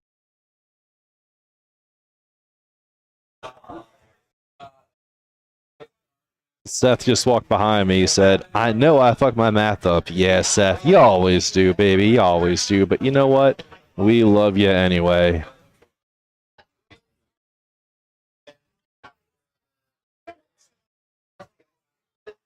All right, let's pick up this match preview. This is the overall City League Austin performance for these players. So overall match wins and losses, overall 3-dart average, first 9, yada, yada, yada. Interestingly enough, Mad Matt there with 3 maximums for the season. Seth without any. I would have actually expected these players to be on a bit more parity there. You see Seth with way more low tons and high tons. Like, way more. That doesn't make sense, that discrepancy between the power shooting between left and the right sides, but it is what it is. I guarantee the numbers are good. And meanwhile, over here at the Cavalier, we are starting to fill up. Now let's go ahead. Darts are flying. Darts did fly at 7, but they continue to fly. So meanwhile, I can't kind of snake around the corner here, but if you were to be able to see around the right corner here, you would see a whole bunch of folks. There's just, this place has like the second wind. Starting at like 8:30, the Cavalier starts to blow up again on Tuesdays from 8:30 until close at 10. Last call. Well, we got some time between now and then. 9 o'clock. An hour to try to get these 2 matches wrapped up. I think we'll be able to do it. Let's see. And we have Seth Wilkerson, who just shot, and Mad Matt Crescent, who is throwing now for the bowl.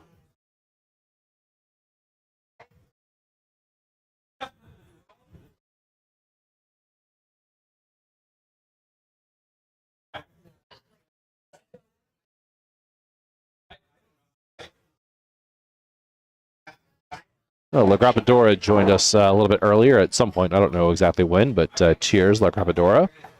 Nerds indeed we are. You better believe it.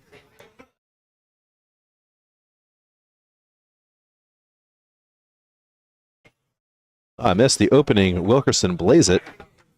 81 to leave 420.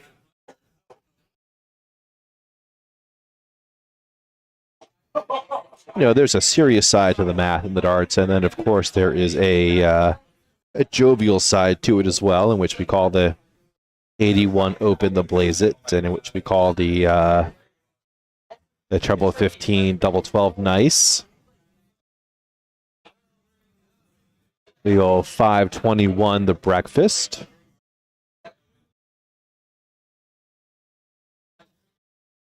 So if you're a first-time watcher or generally new to the sport, whole lot to jump into with the math, with the numbers here in this game of 501. But it is our favorite. There's a reason. There's a whole lot of reasons, actually. There's far, far, far more than one reason why 501 is the gold standard in competitive darts. It's not cricket, the most boring sport known to man, most boring darts game known to man. If you don't want to call it a sport, that's okay. You don't have to.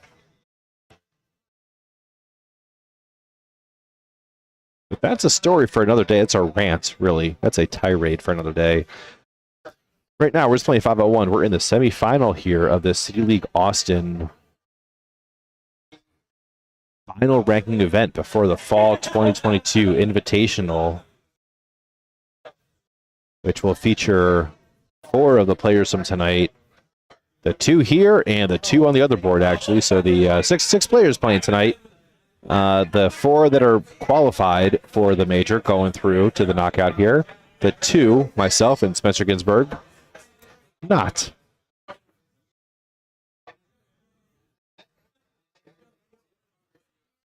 Bob joining us in the chat. Cheers, Bob. Hooray, darts, indeed. As Sweet Action Mike Gilligan would say, we've got action. We have got the action. It is here. And it's easier in the booth now when the when this place fills up because there's way more ambient noise.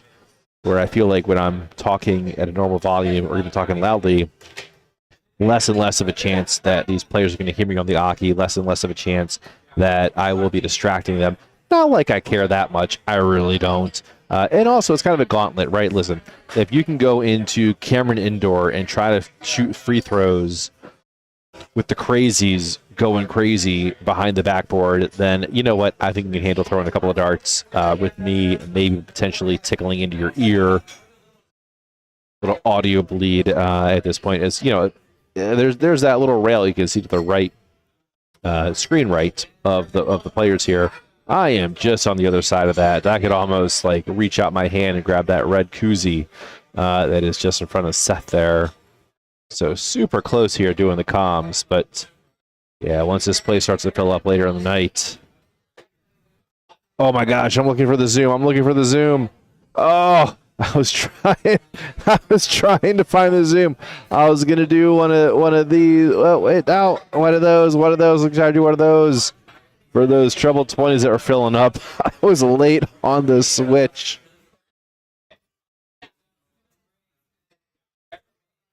Thank God it didn't go. Am I right?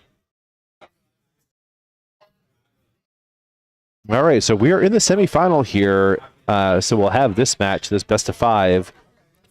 And then one more, the final will play on this board as well. And that will conclude our Tuesday night. Denver, Colorado should be in action tomorrow on Wednesday. Playing out of the famous door in Aurora, I believe, is the city.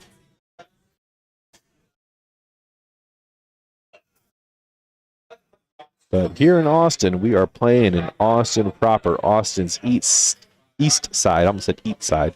East side, the O2, as we like to say. The oh no, as Matt would say to that 27.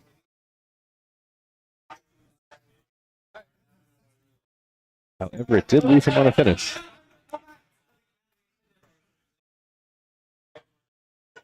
Ooh, I can't. I think that's low. That was low. Oh, wow. Great third dart, though. 78 scored in that visit. So Seth fixing to put on a hole to throw here.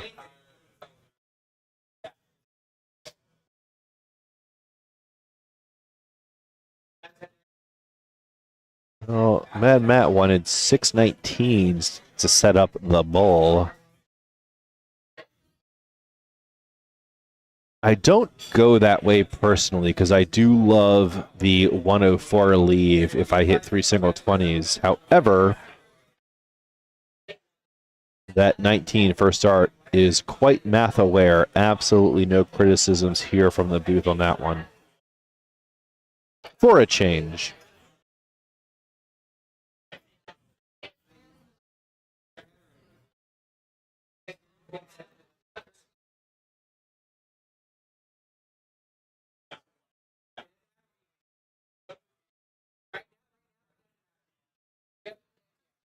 Seth ripping his hair out once again. Hoist by his own petard.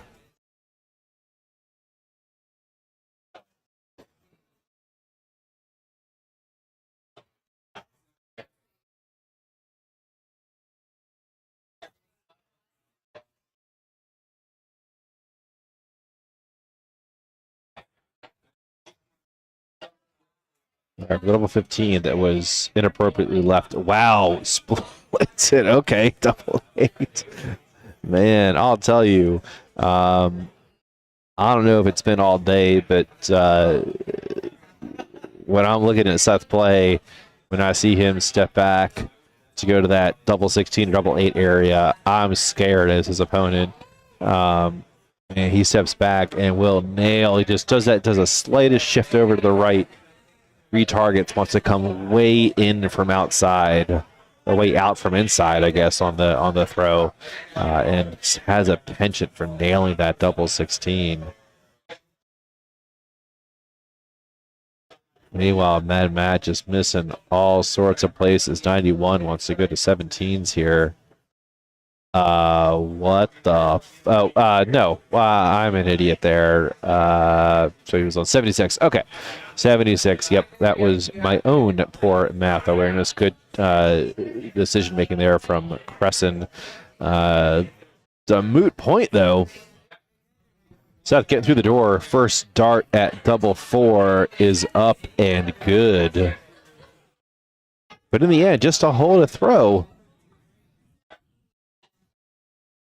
So, as they say, yet to start this match. We'll see if this match is started after this leg or if it just becomes a best of 3.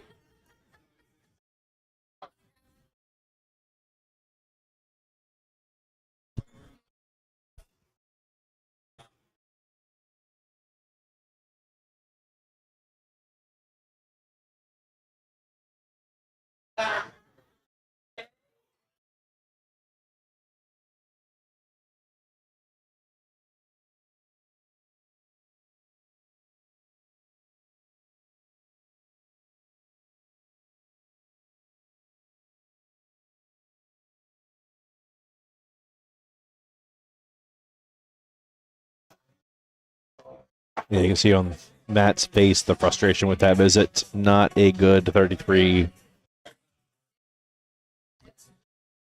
There really aren't many good 33s, if we're being honest.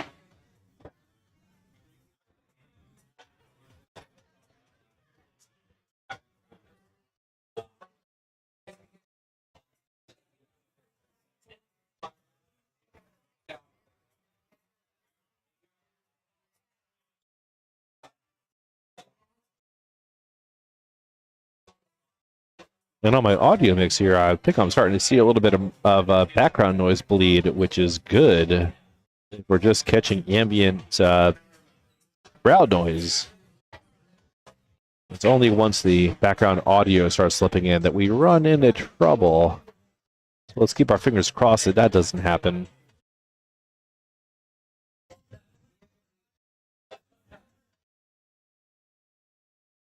Can afford that White Stripes royalty mechanical license money, or whatever license it is, streaming license, mechanical license, what are the licenses for the music? I don't know. If you're a lawyer in the chat, let us know. Tell us about our liabilities. Ooh. Oh, I'm late on the Zoom again. Again, I wanted to try to do one of these. But again, I'm saved by the miss on the third.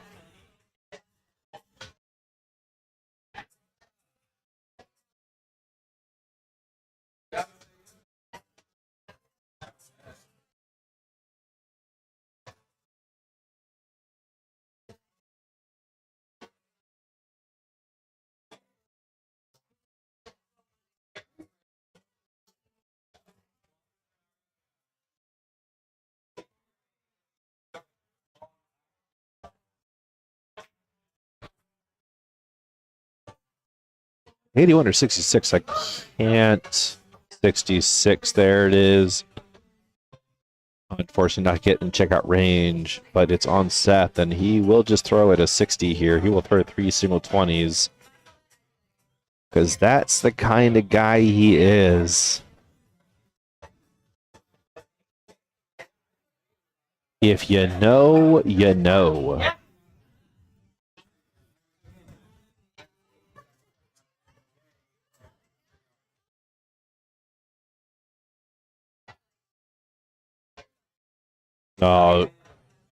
Would have loved to have seen him fill up the 180. And I guarantee you he would have too.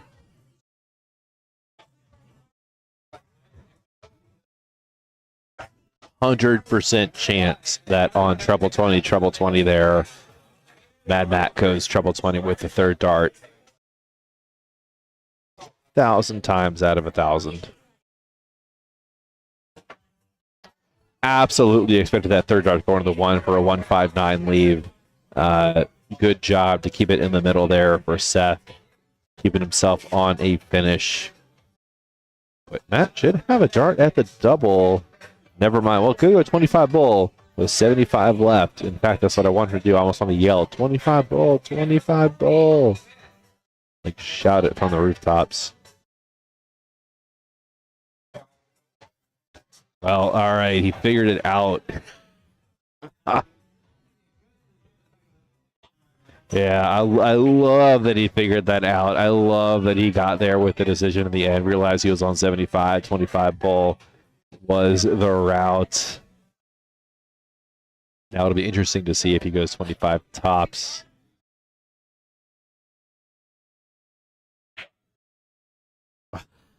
Could have gone 60-40 there.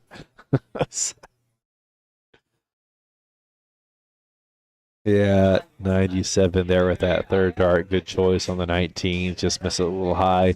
So, Matt is going to be 15s or a 25 here. I think it's going to be a 25, especially based on how that last visit went.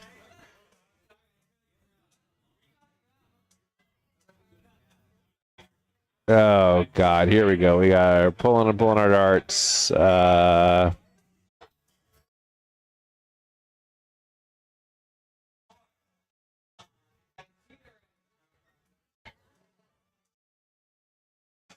Oh, shit, the math awareness. Oh, my God.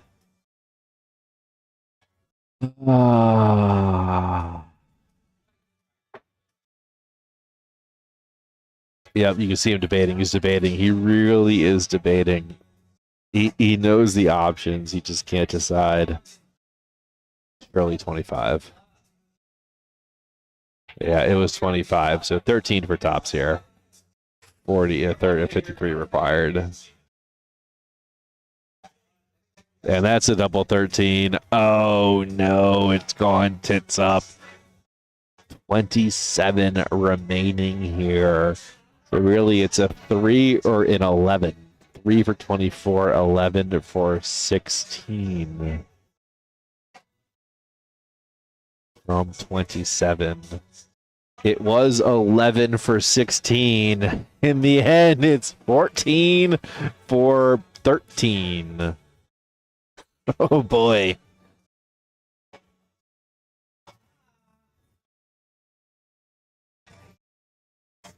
If you were to place a bet on Mad Matt being happy with that visit or being upset about that visit, which bet would you take? Tell us in the chat.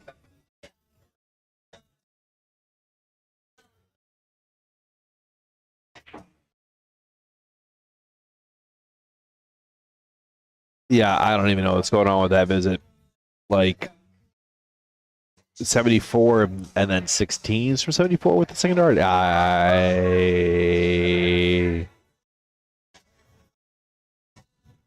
don't even want to get into it. Double four. How about double four here? How about double four? Work it in. That's a double 13 again. Getting thwarted by the double 13s of this leg is Mad Matt getting madder and madder by the visit. Oh, that's just a 16 thrown outside. How about tops? Oh, no. Well, didn't need the zoom for that one to know that that was not in. Let's just call that not in. 5 for double four here. So look at that 5 again. We got the 5 out the double four. How about the double four? There it is. The double four. Better late than never for Mad Matt. Oh my goodness. Let's go ahead and reset all that pan tilt zoom action. Goodness gracious. He's saying that's how you turn a 20 dart leg into, and see, I don't know, I lost attention at the end. But something, not good.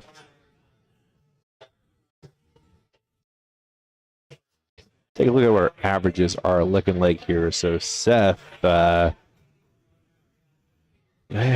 the 50 mark. Getting the power scoring in, but I'll tell you, this is not a great performance from either of these players. At this point, neither of them will be happy with what's going on so far.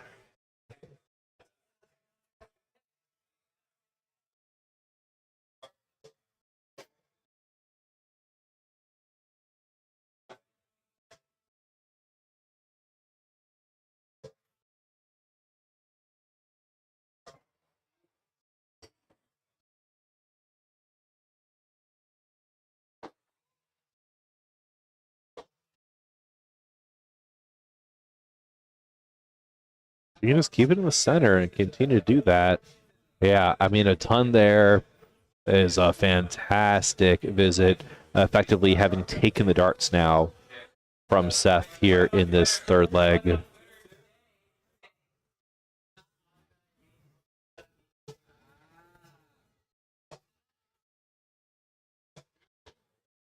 I'll tell you, if you've been playing in City League Austin and are sitting this one out, you are missing a great night here at the Cavalier. Running through it quickly. Good crowd, great vibe. Fantastic weather. A nice, just crisp 95 was the game temperature when I got here. Surely that's down to just a frigid 87, 88 by now.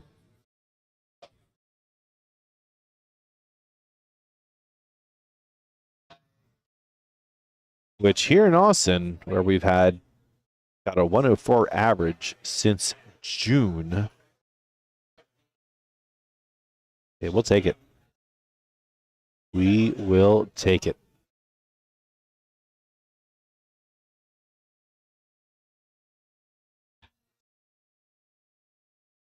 This group behind us, a couple of them were playing pool just a little bit ago that you saw behind these players here on the Aki. They got here, there's like 8 or 9 of them, and a couple of them got some wings, and the wings here are so good, and they sauce them so well. And I'm sitting there on the Aki, getting a whiff of that stuff. And, you know, if you play darts, you know what I'm talking about. It is just intoxicating. I want to like yell at the servers like, hey, no more wings, no more food over here. It's killing me. I'm trying to be a good boy though and not get a order wings myself, as I already had dinner. But the temptation is so real. So real.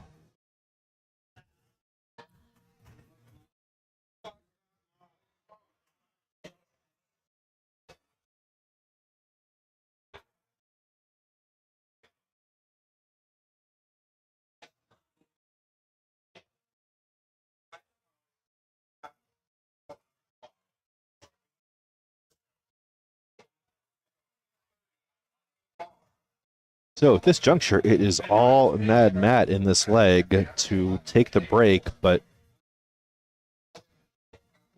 if you've been watching even a half hour, you should know that being 116 up to 240 is pretty meaningless here at the standard. That's just, you know what that means? That's just a lot more opportunity to miss some doubles. Did he get to 56? He did get to 56. So good solid shooting there for the big numbers. Seth do anything at all? Nope. And extra no, because that is not in the treble. Not going to get to a finish. Not going to get even close. Probably won't even throw a dart at the 19s next visit. 16 for tops here. To get the break.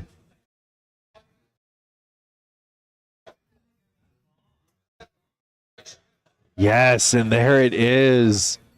Break a throw, throwing it now for the match. Is slightly less mad than he was before, Matt Cresson.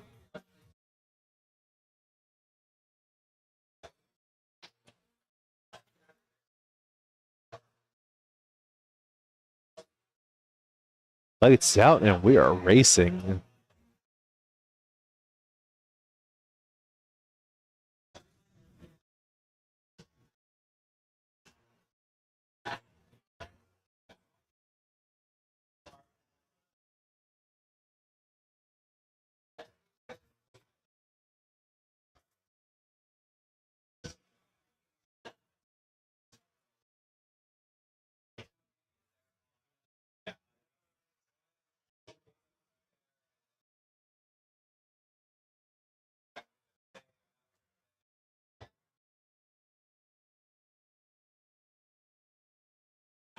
You know, I'm just not noticing that light flicker. Oof, that's rough. I'm gonna my shutters. Oh yeah, okay. There we go. That's a little nicer. Drop the shutter speed down. Oh no, okay, yeah, 1/60. That's what we need to get that flicker out of there. That's good.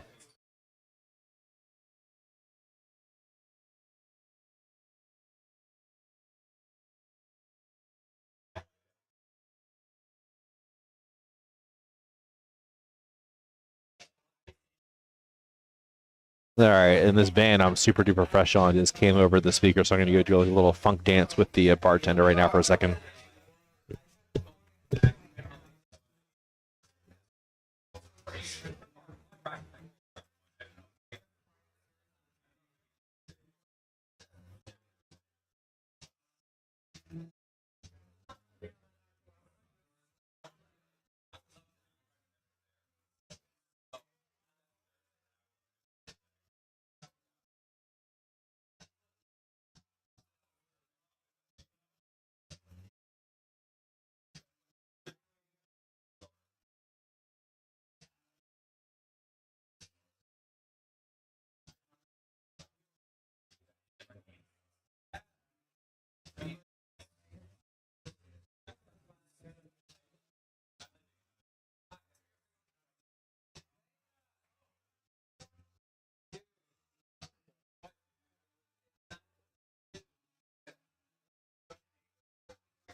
All right, dance session complete.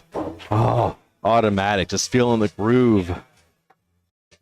If you know the band Automatic from LA, holler at us, holler at them. Tell them they are getting some massive love here in Austin, Texas. Massive love at the bar and massive love on my Spotify into my ears. Yeah, I think this is the first time I've ever seen someone actually brushing off the pool table, so I wonder if we've got a shark on our hands back here. Eager to see homie just like clean up, do like a 9-ball break, and like put the 9 in on the next one.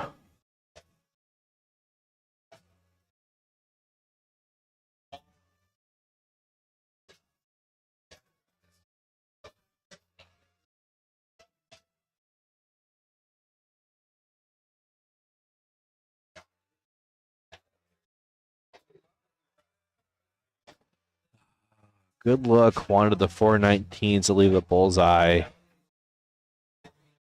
Definitely the right move going 19s for a start from 126. Generally good math awareness to be expected from Matt Cresson. It's not a guarantee, but more often than not, he gets it right. More often than not, Seth does not. 25 or 18 on that third dart. Would have left a finish. Staying on the 20s, however, did not. 14 for the bull, but doesn't have to do it with his opponent not on a finish. Yeah, good move there from 64. Definitely appreciate not going with the 14 bull path there with his opponent on 165. We'll see if the 165 can apply some pressure here.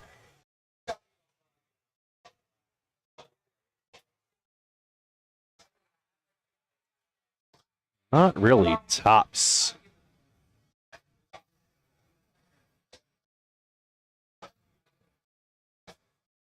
There he goes. First start of asking. It's up. It's good. Moving into the final. And I believe it was Mad Matt who took down the title last week. There is the stats. We will get this transitioning over to the final and be back in just a few minutes.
Yeah, I started playing with the everything went sideways. So I picked up the first barrel. It's like the Red Dragon. Oh, God damn it, I forgot to bring the shit. That's okay. So I actually squeaked out the Red Dragons after starting the shots. But switched ice already, back and forth. I really want you to throw these things I'm thinking about though. Like,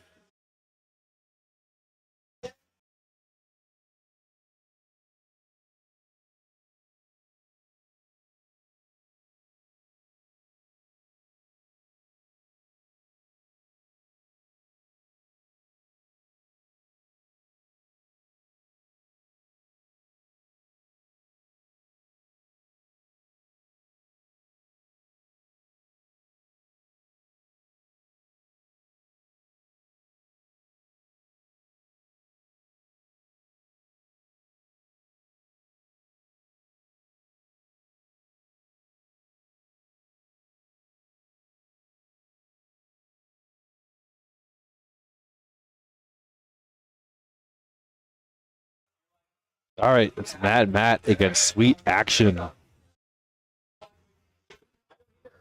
Just look at these records, look at these numbers. The bets are easy to place. However, this really is anyone's game. Mad Matt was just recalling to me how he beat Gilligan in the semifinals last week. Went to a last late decider. Mad Matt opened up with a 5, followed it up with a 180. Took it, went to the final, won that one. So, yeah, would love to see a head-to-head with these players on here. One of these days, I will get that into Darts Atlas where I can easily see the overall head-to-head historicals for these players. But in the meantime, these are the numbers you've got. These are the numbers I'm going with. Deal with it. Let's reset this camera, shall we? And I think they might have actually corked already. Oh, we are on. Oh, and see, I was ready this time. I was ready to do the 1080 zoom.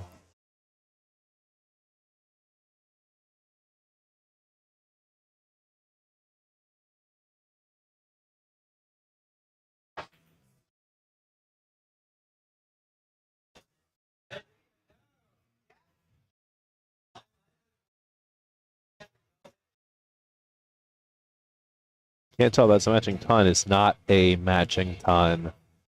We could have a real cracker of a match here. You see these standings scrolling by. You see there Mike Gilligan in first place here in Austin, Texas. Mad Matt back in 6th, but that 6th is climbing. His form the last month and a half or so, last 6 weeks has been, I think, a good improvement.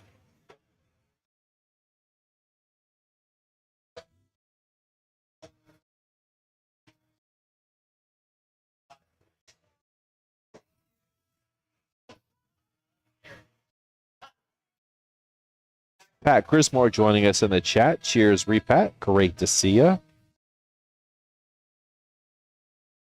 believe Pat is tuning in for this final.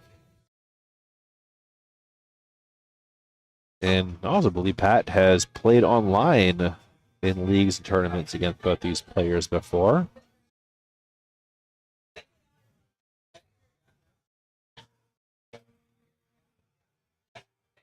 As he has with Andrew Nerdall, I believe, whose name is scrolling across the screen there.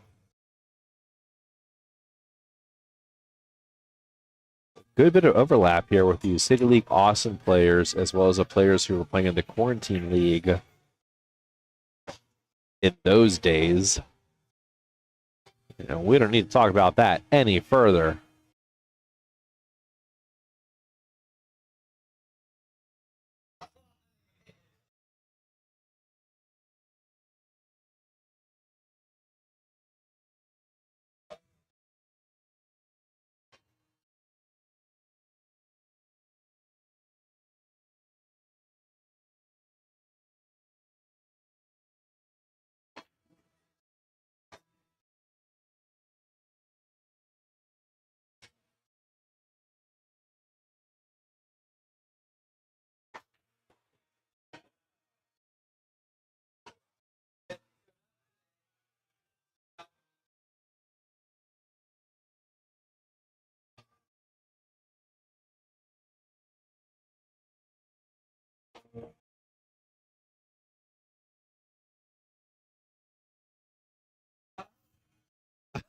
I think I got the zoom right. I did.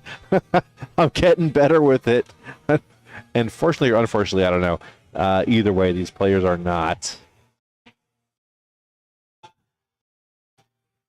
Two trebles there could still leave the finish. That cannot. Should be done the 19s. Shave off the 4.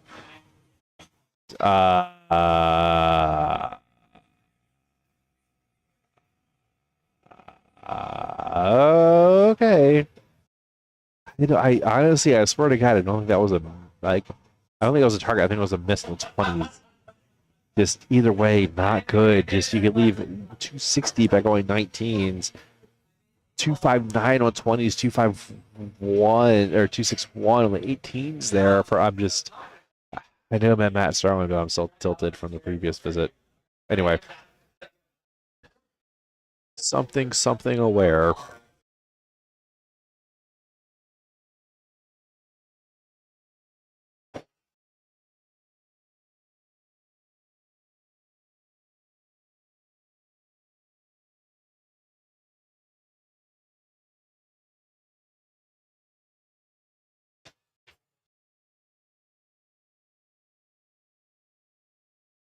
He's double 10 there on the early tops route. Double 5 now. Oh, a little bit above it. And also on that 12 side of the wire, it looks like. So overall, pretty terrible third dart. And yeah, which is he could just have that whole visit back. Would love to take away the 20 and the 10.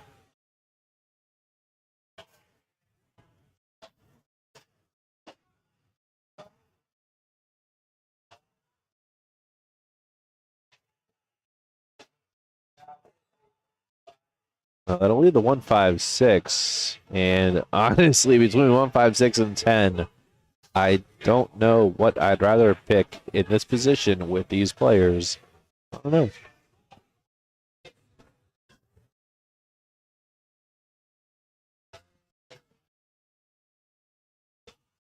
Oh boy. Well, better the treble than the single. If we can take that from that visit, I don't know. Silver linings, tiny miracles. Nah, I'm just kidding. There's something to be thankful for there.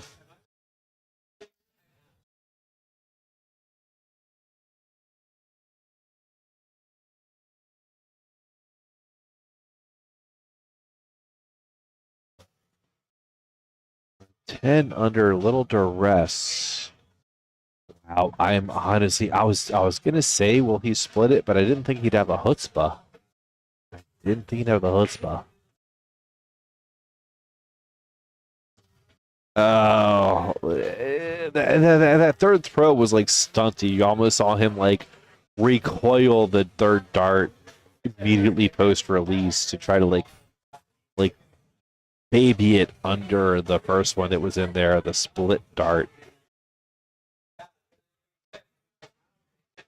Again, we see a 1-2-6 attempt with the 19 correct first dart that just does not find its target. Dangerous 4. Even more dangerous 2.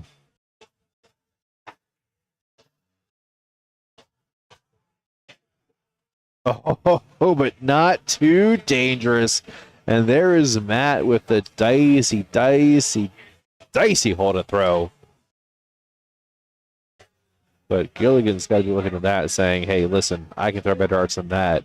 If that's the darts that Mad Matt's going to throw against me, I can compete.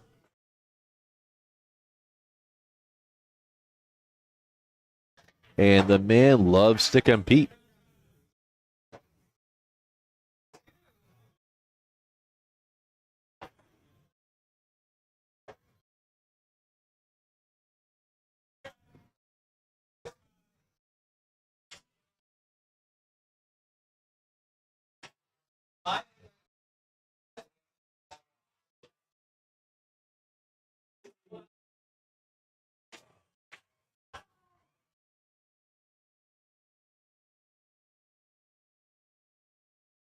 A rare flyer from Mike there. We see a lot of folks in City League throw into the double 20 area from the 400s. Mike is not one of them. Mike is far from them.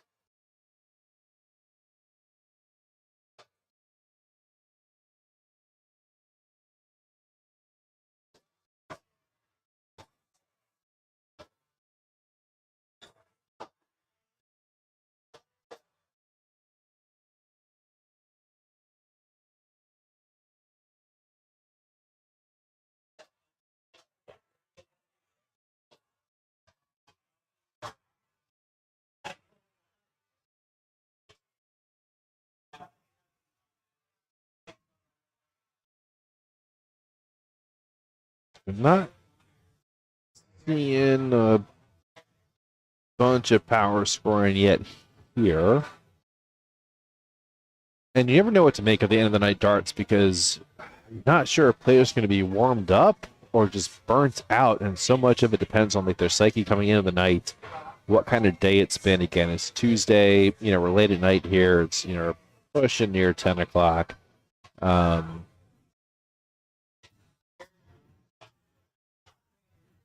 Yeah, lots of stuff working against us here to try to put in the best performance. Also, not the least of which is that we are pretty bad at darts. So let's not underestimate that influence. Just generally, we suck.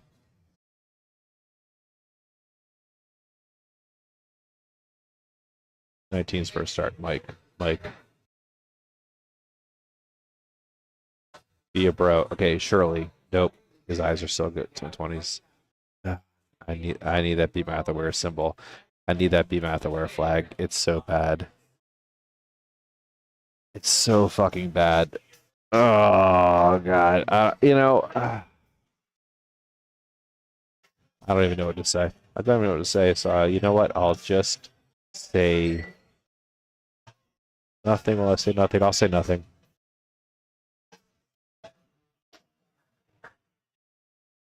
Yeah, still better than Mike's visit.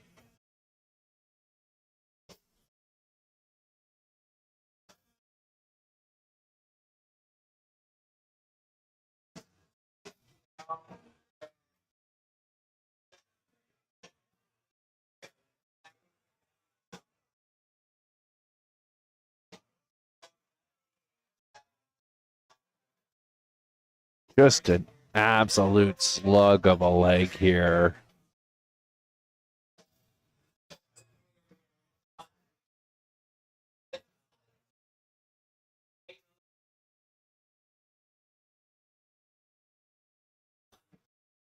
Like I'm running out of nonsense to say, which is saying something because I got a lot of bullshit. I'm so full of bullshit. If you know me, I mean, you know. And here I'm just at a loss. We're hitching down like a couple of darts at a time there.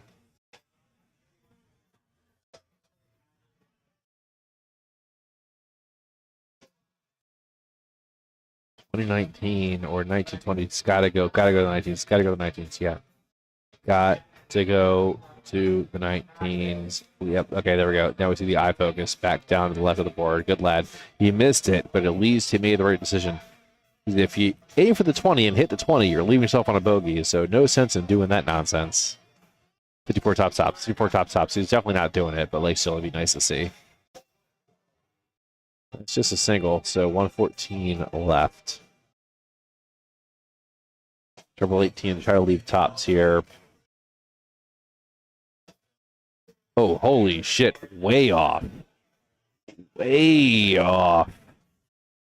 But he will have a visit back. And it's looking like that visit will not be pressured. Yeah, that could have hit a treble 20 on that third dart to apply some pressure to this visit. But he didn't, so there is none. 57-36 is the ask. Ooh, 57 is in. Can he get the 36?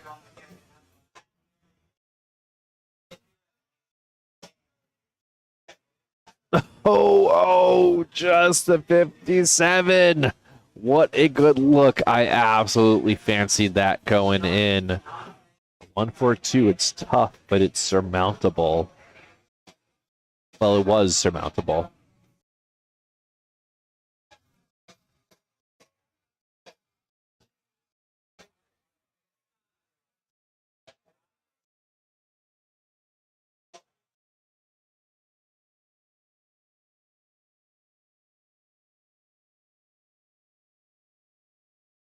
And to the double nine. And to the one of the bust. It is the one.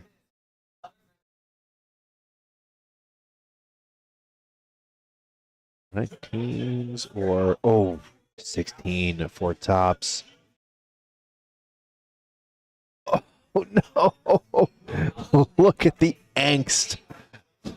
Look at the angst.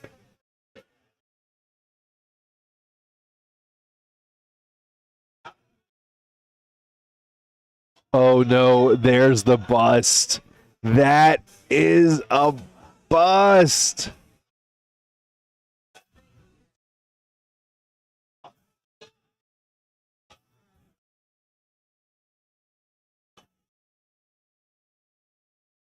Can Mike find it? Oh, absolutely no. Like a hard no. The hardest of no's.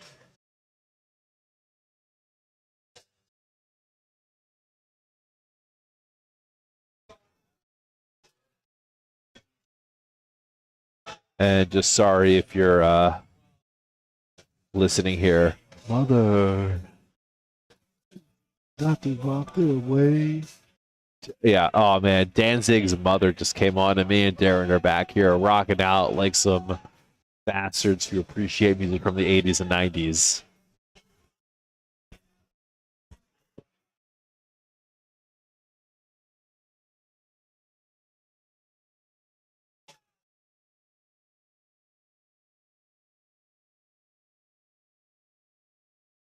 Well, in that Danzig excitement, I missed the finishing double there. Oh well. You get what you pay for, people. I'll tell you what.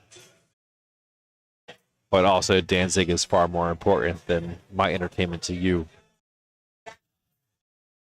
I can show you what it's like till you're bleeding. I don't know. I don't think you want that, though. I think that's 20 on the floor or 20 on the rail.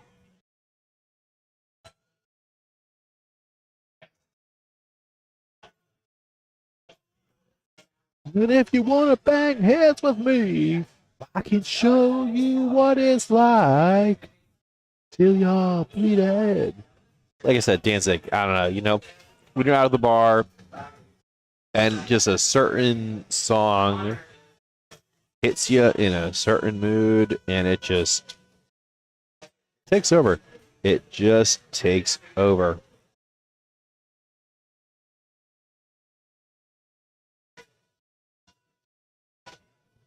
Well, if some of those darts had been in the treble 20 instead of treble 5, I would have said take it over just like Mike is taking over this leg. But they weren't, so I'm not quite saying that yet. Ooh, and that first dart from Mad Matt. Oh, and that third dart from Mad Matt, that 1-2-2 will help the cause.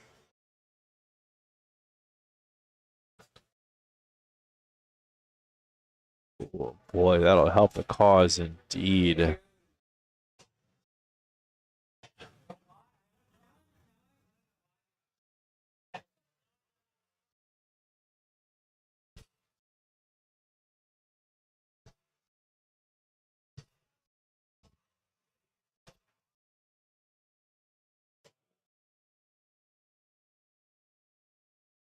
Let's see what we're working with here.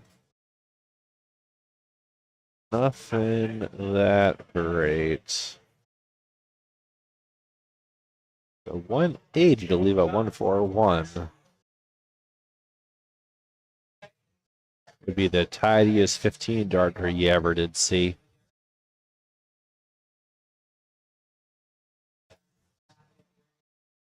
So we have had a missed 9 here in City League Austin.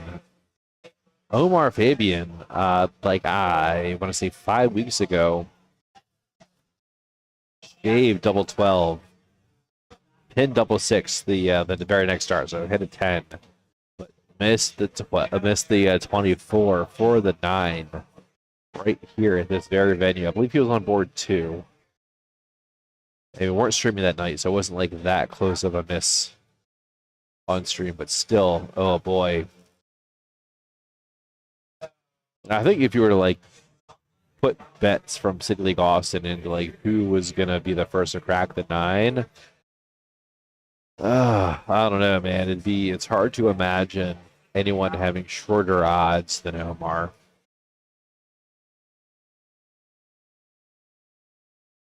At least for my money.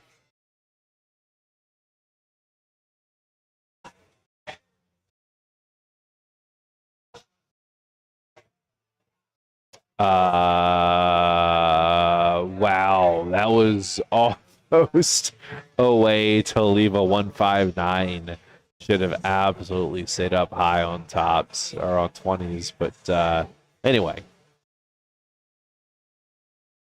Does not appear to be under any sort of pressure. And that appearance is not deceiving. So at least 6 from 158. 950.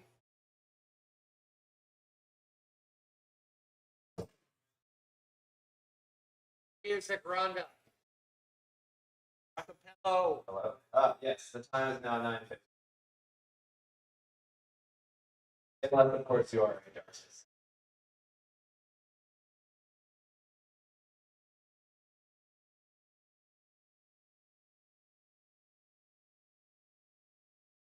From 195 to apply pressure.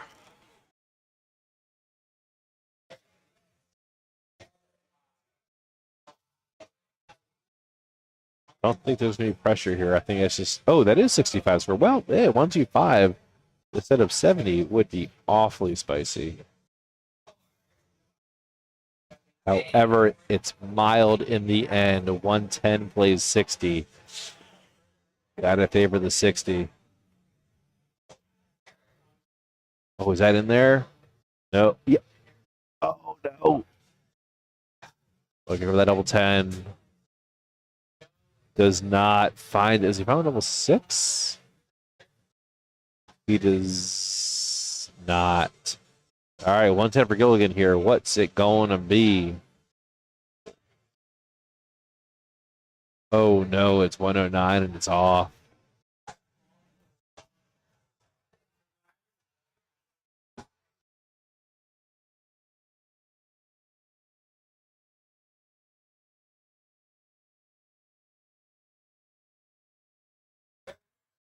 All right, how do we like the double 10 here? We don't like it at all. How do we like the double 5 here? We like it. We like it a little bit. Darren behind me likes it. He's a fan. We are going in. We're back on throw here. Still nothing in it. Might throw into hold. Push it to the LLD.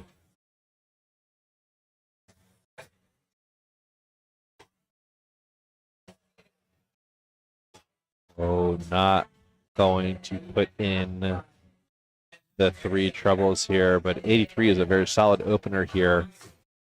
Oh, 81? I thought it was trouble 1.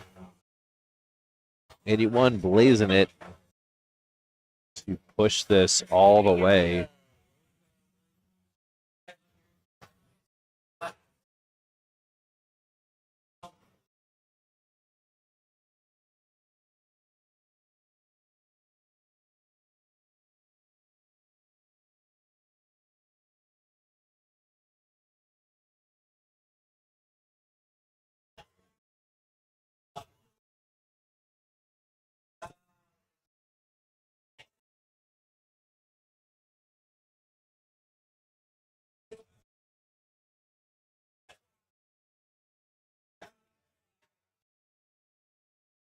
Well, at this pace, Mike is going to get the job done, pushing this to the LLD.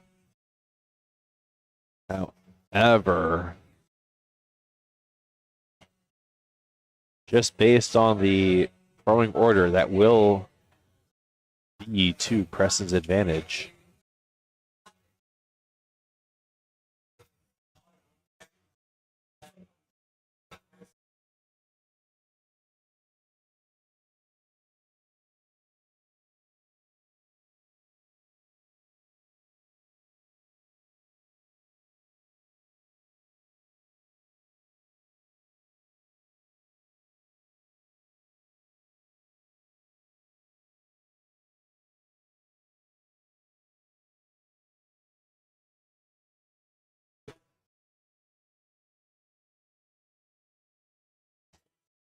Don't think I like that switch from 420. I don't know. Just I'd rather stay on the 20s, keep that 0 even. For the implications you see.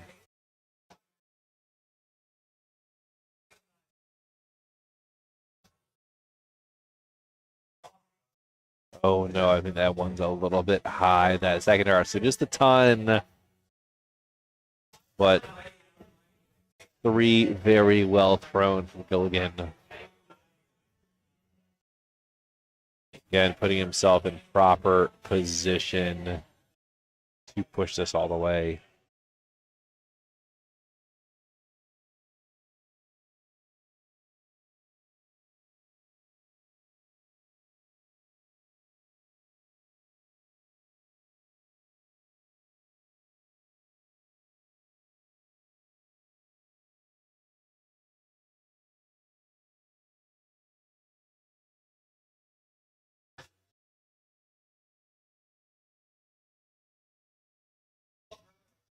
Solid 60 to leave the baby fish. And it's a max or bust from here. You figure we are going all the way. Certainly.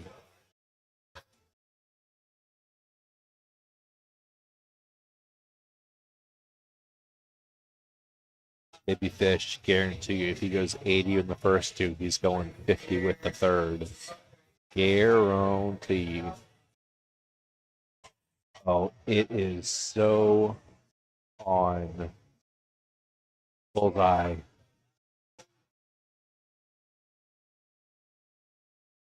Wow, I can't believe he went for the layup. I respect it. Obviously, I respect the board management. Objectively, the right decision. And they're at 19s. You got to go 19s first shot from 3 or 9. Mad Matt. Bad boy. 139 will leave the big fish. 140 will leave a potential layup on your next visit. Well, leaves 32. 16 leaves 16, same targets. Oh, just inside to leave 8, but he comes back. And how many times will he come back? It's a combination question. How many times will Mad Matt let him come back, and how many times will he force himself to come back? That's a 20. I mean, a 60. Excuse me, trouble. And then it was not followed up.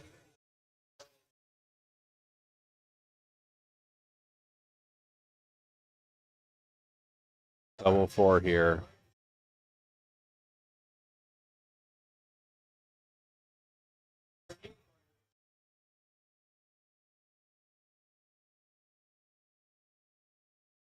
And he nails it. We are going all the way here. Last leg decider for the title.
Speaking of songs coming on that just wreck you in a particular way, we got Tom Sawyer just coming on here. Makes it even worse is I'm a drummer. So you bring on some Neil Peart. Oh man, bring on some Neil Peart over my ears, and oh, we having a dance party.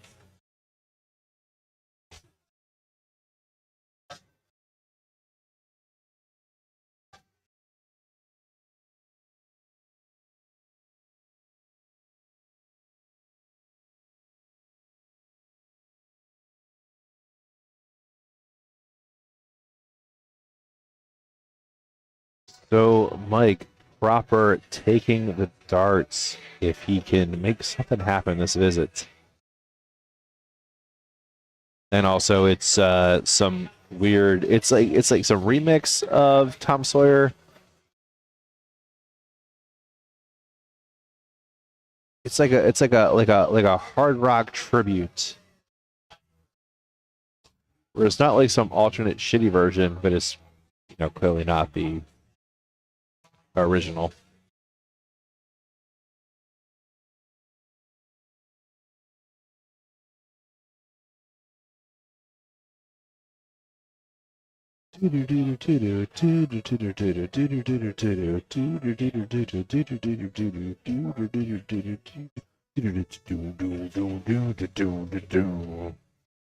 Anyway. Yeah, anyway, need to go 25 in the first or second dart there. Oh, bad math awareness. Up and down. We'll see how he plays the 2, 3, 4 math where it should be 20, 25, 19. Probably won't be, though.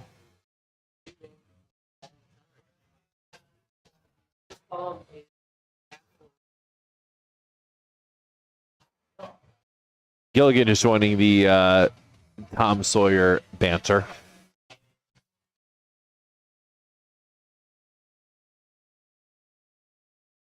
He has thoughts on it. They're not the same as my thoughts, but they're not also too dissimilar. Ooh, wow, Mike actually going the right way.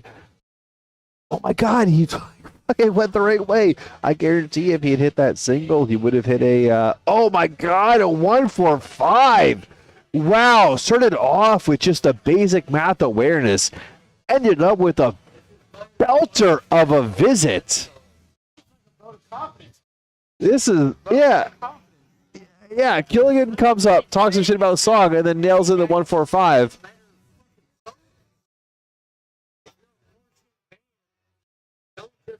Well, that's what Mad Max. Well, I guess now that's fine to go to 20's first start. But ooh, oh wow, did he save it? 78? No. Yes, he did. Wow, he did salvage it. What an epic 57 with that third tart. But what can Mike say about it? This is the LLD. Mike should have at least a dart at the bull. 20 for the bullseye. Oh, no. Well, it's a happy miss to leave 32. If he gets another look, what say you, Mad Matt? When, if? Talk about body language, it's when. You can tell by the body language, it's when, not if.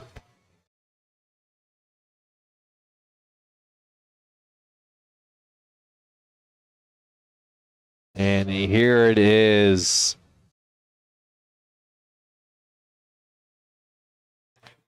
$32.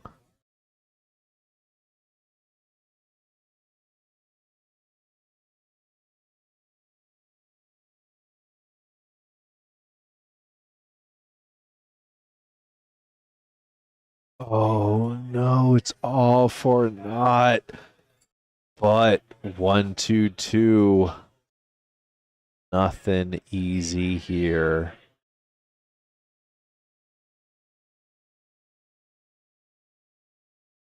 Oh no, he hit the treble. He just needed the single lead. The bullseye could not do it.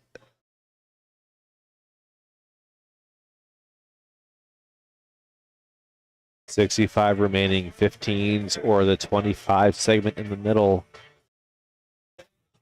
Yeah, favored the 25 in the middle. I think it was a 10 in the end. I think it'll be 55 left. Indeed. So again, we are back to the bottom left for Gilligan.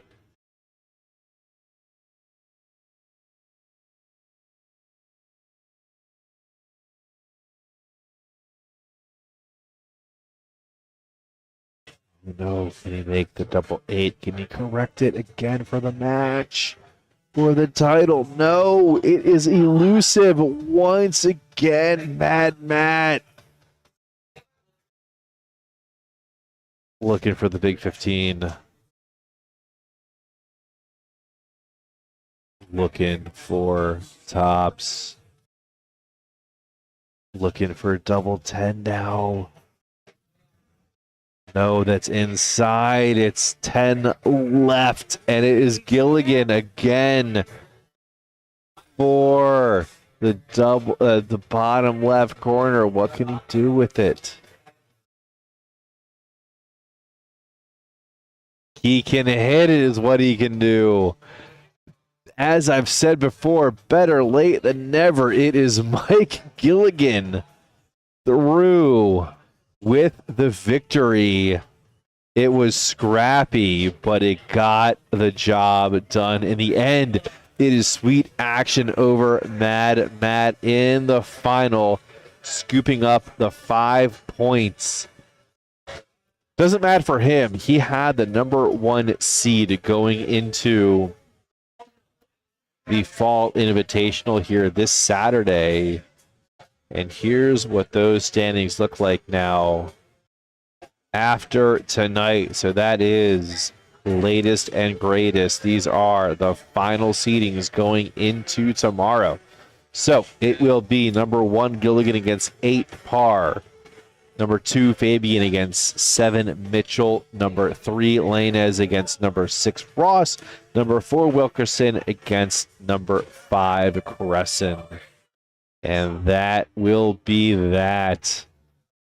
Wow, what a fun evening at the darts. The finals not coming up next. Let's go ahead and dip that out. Thank you all so much for joining us, for sticking with us here. Hope you enjoyed the show. We had a great time, as we always do here at the Cavalier in East Austin. Until next time, stay clean, stay focused.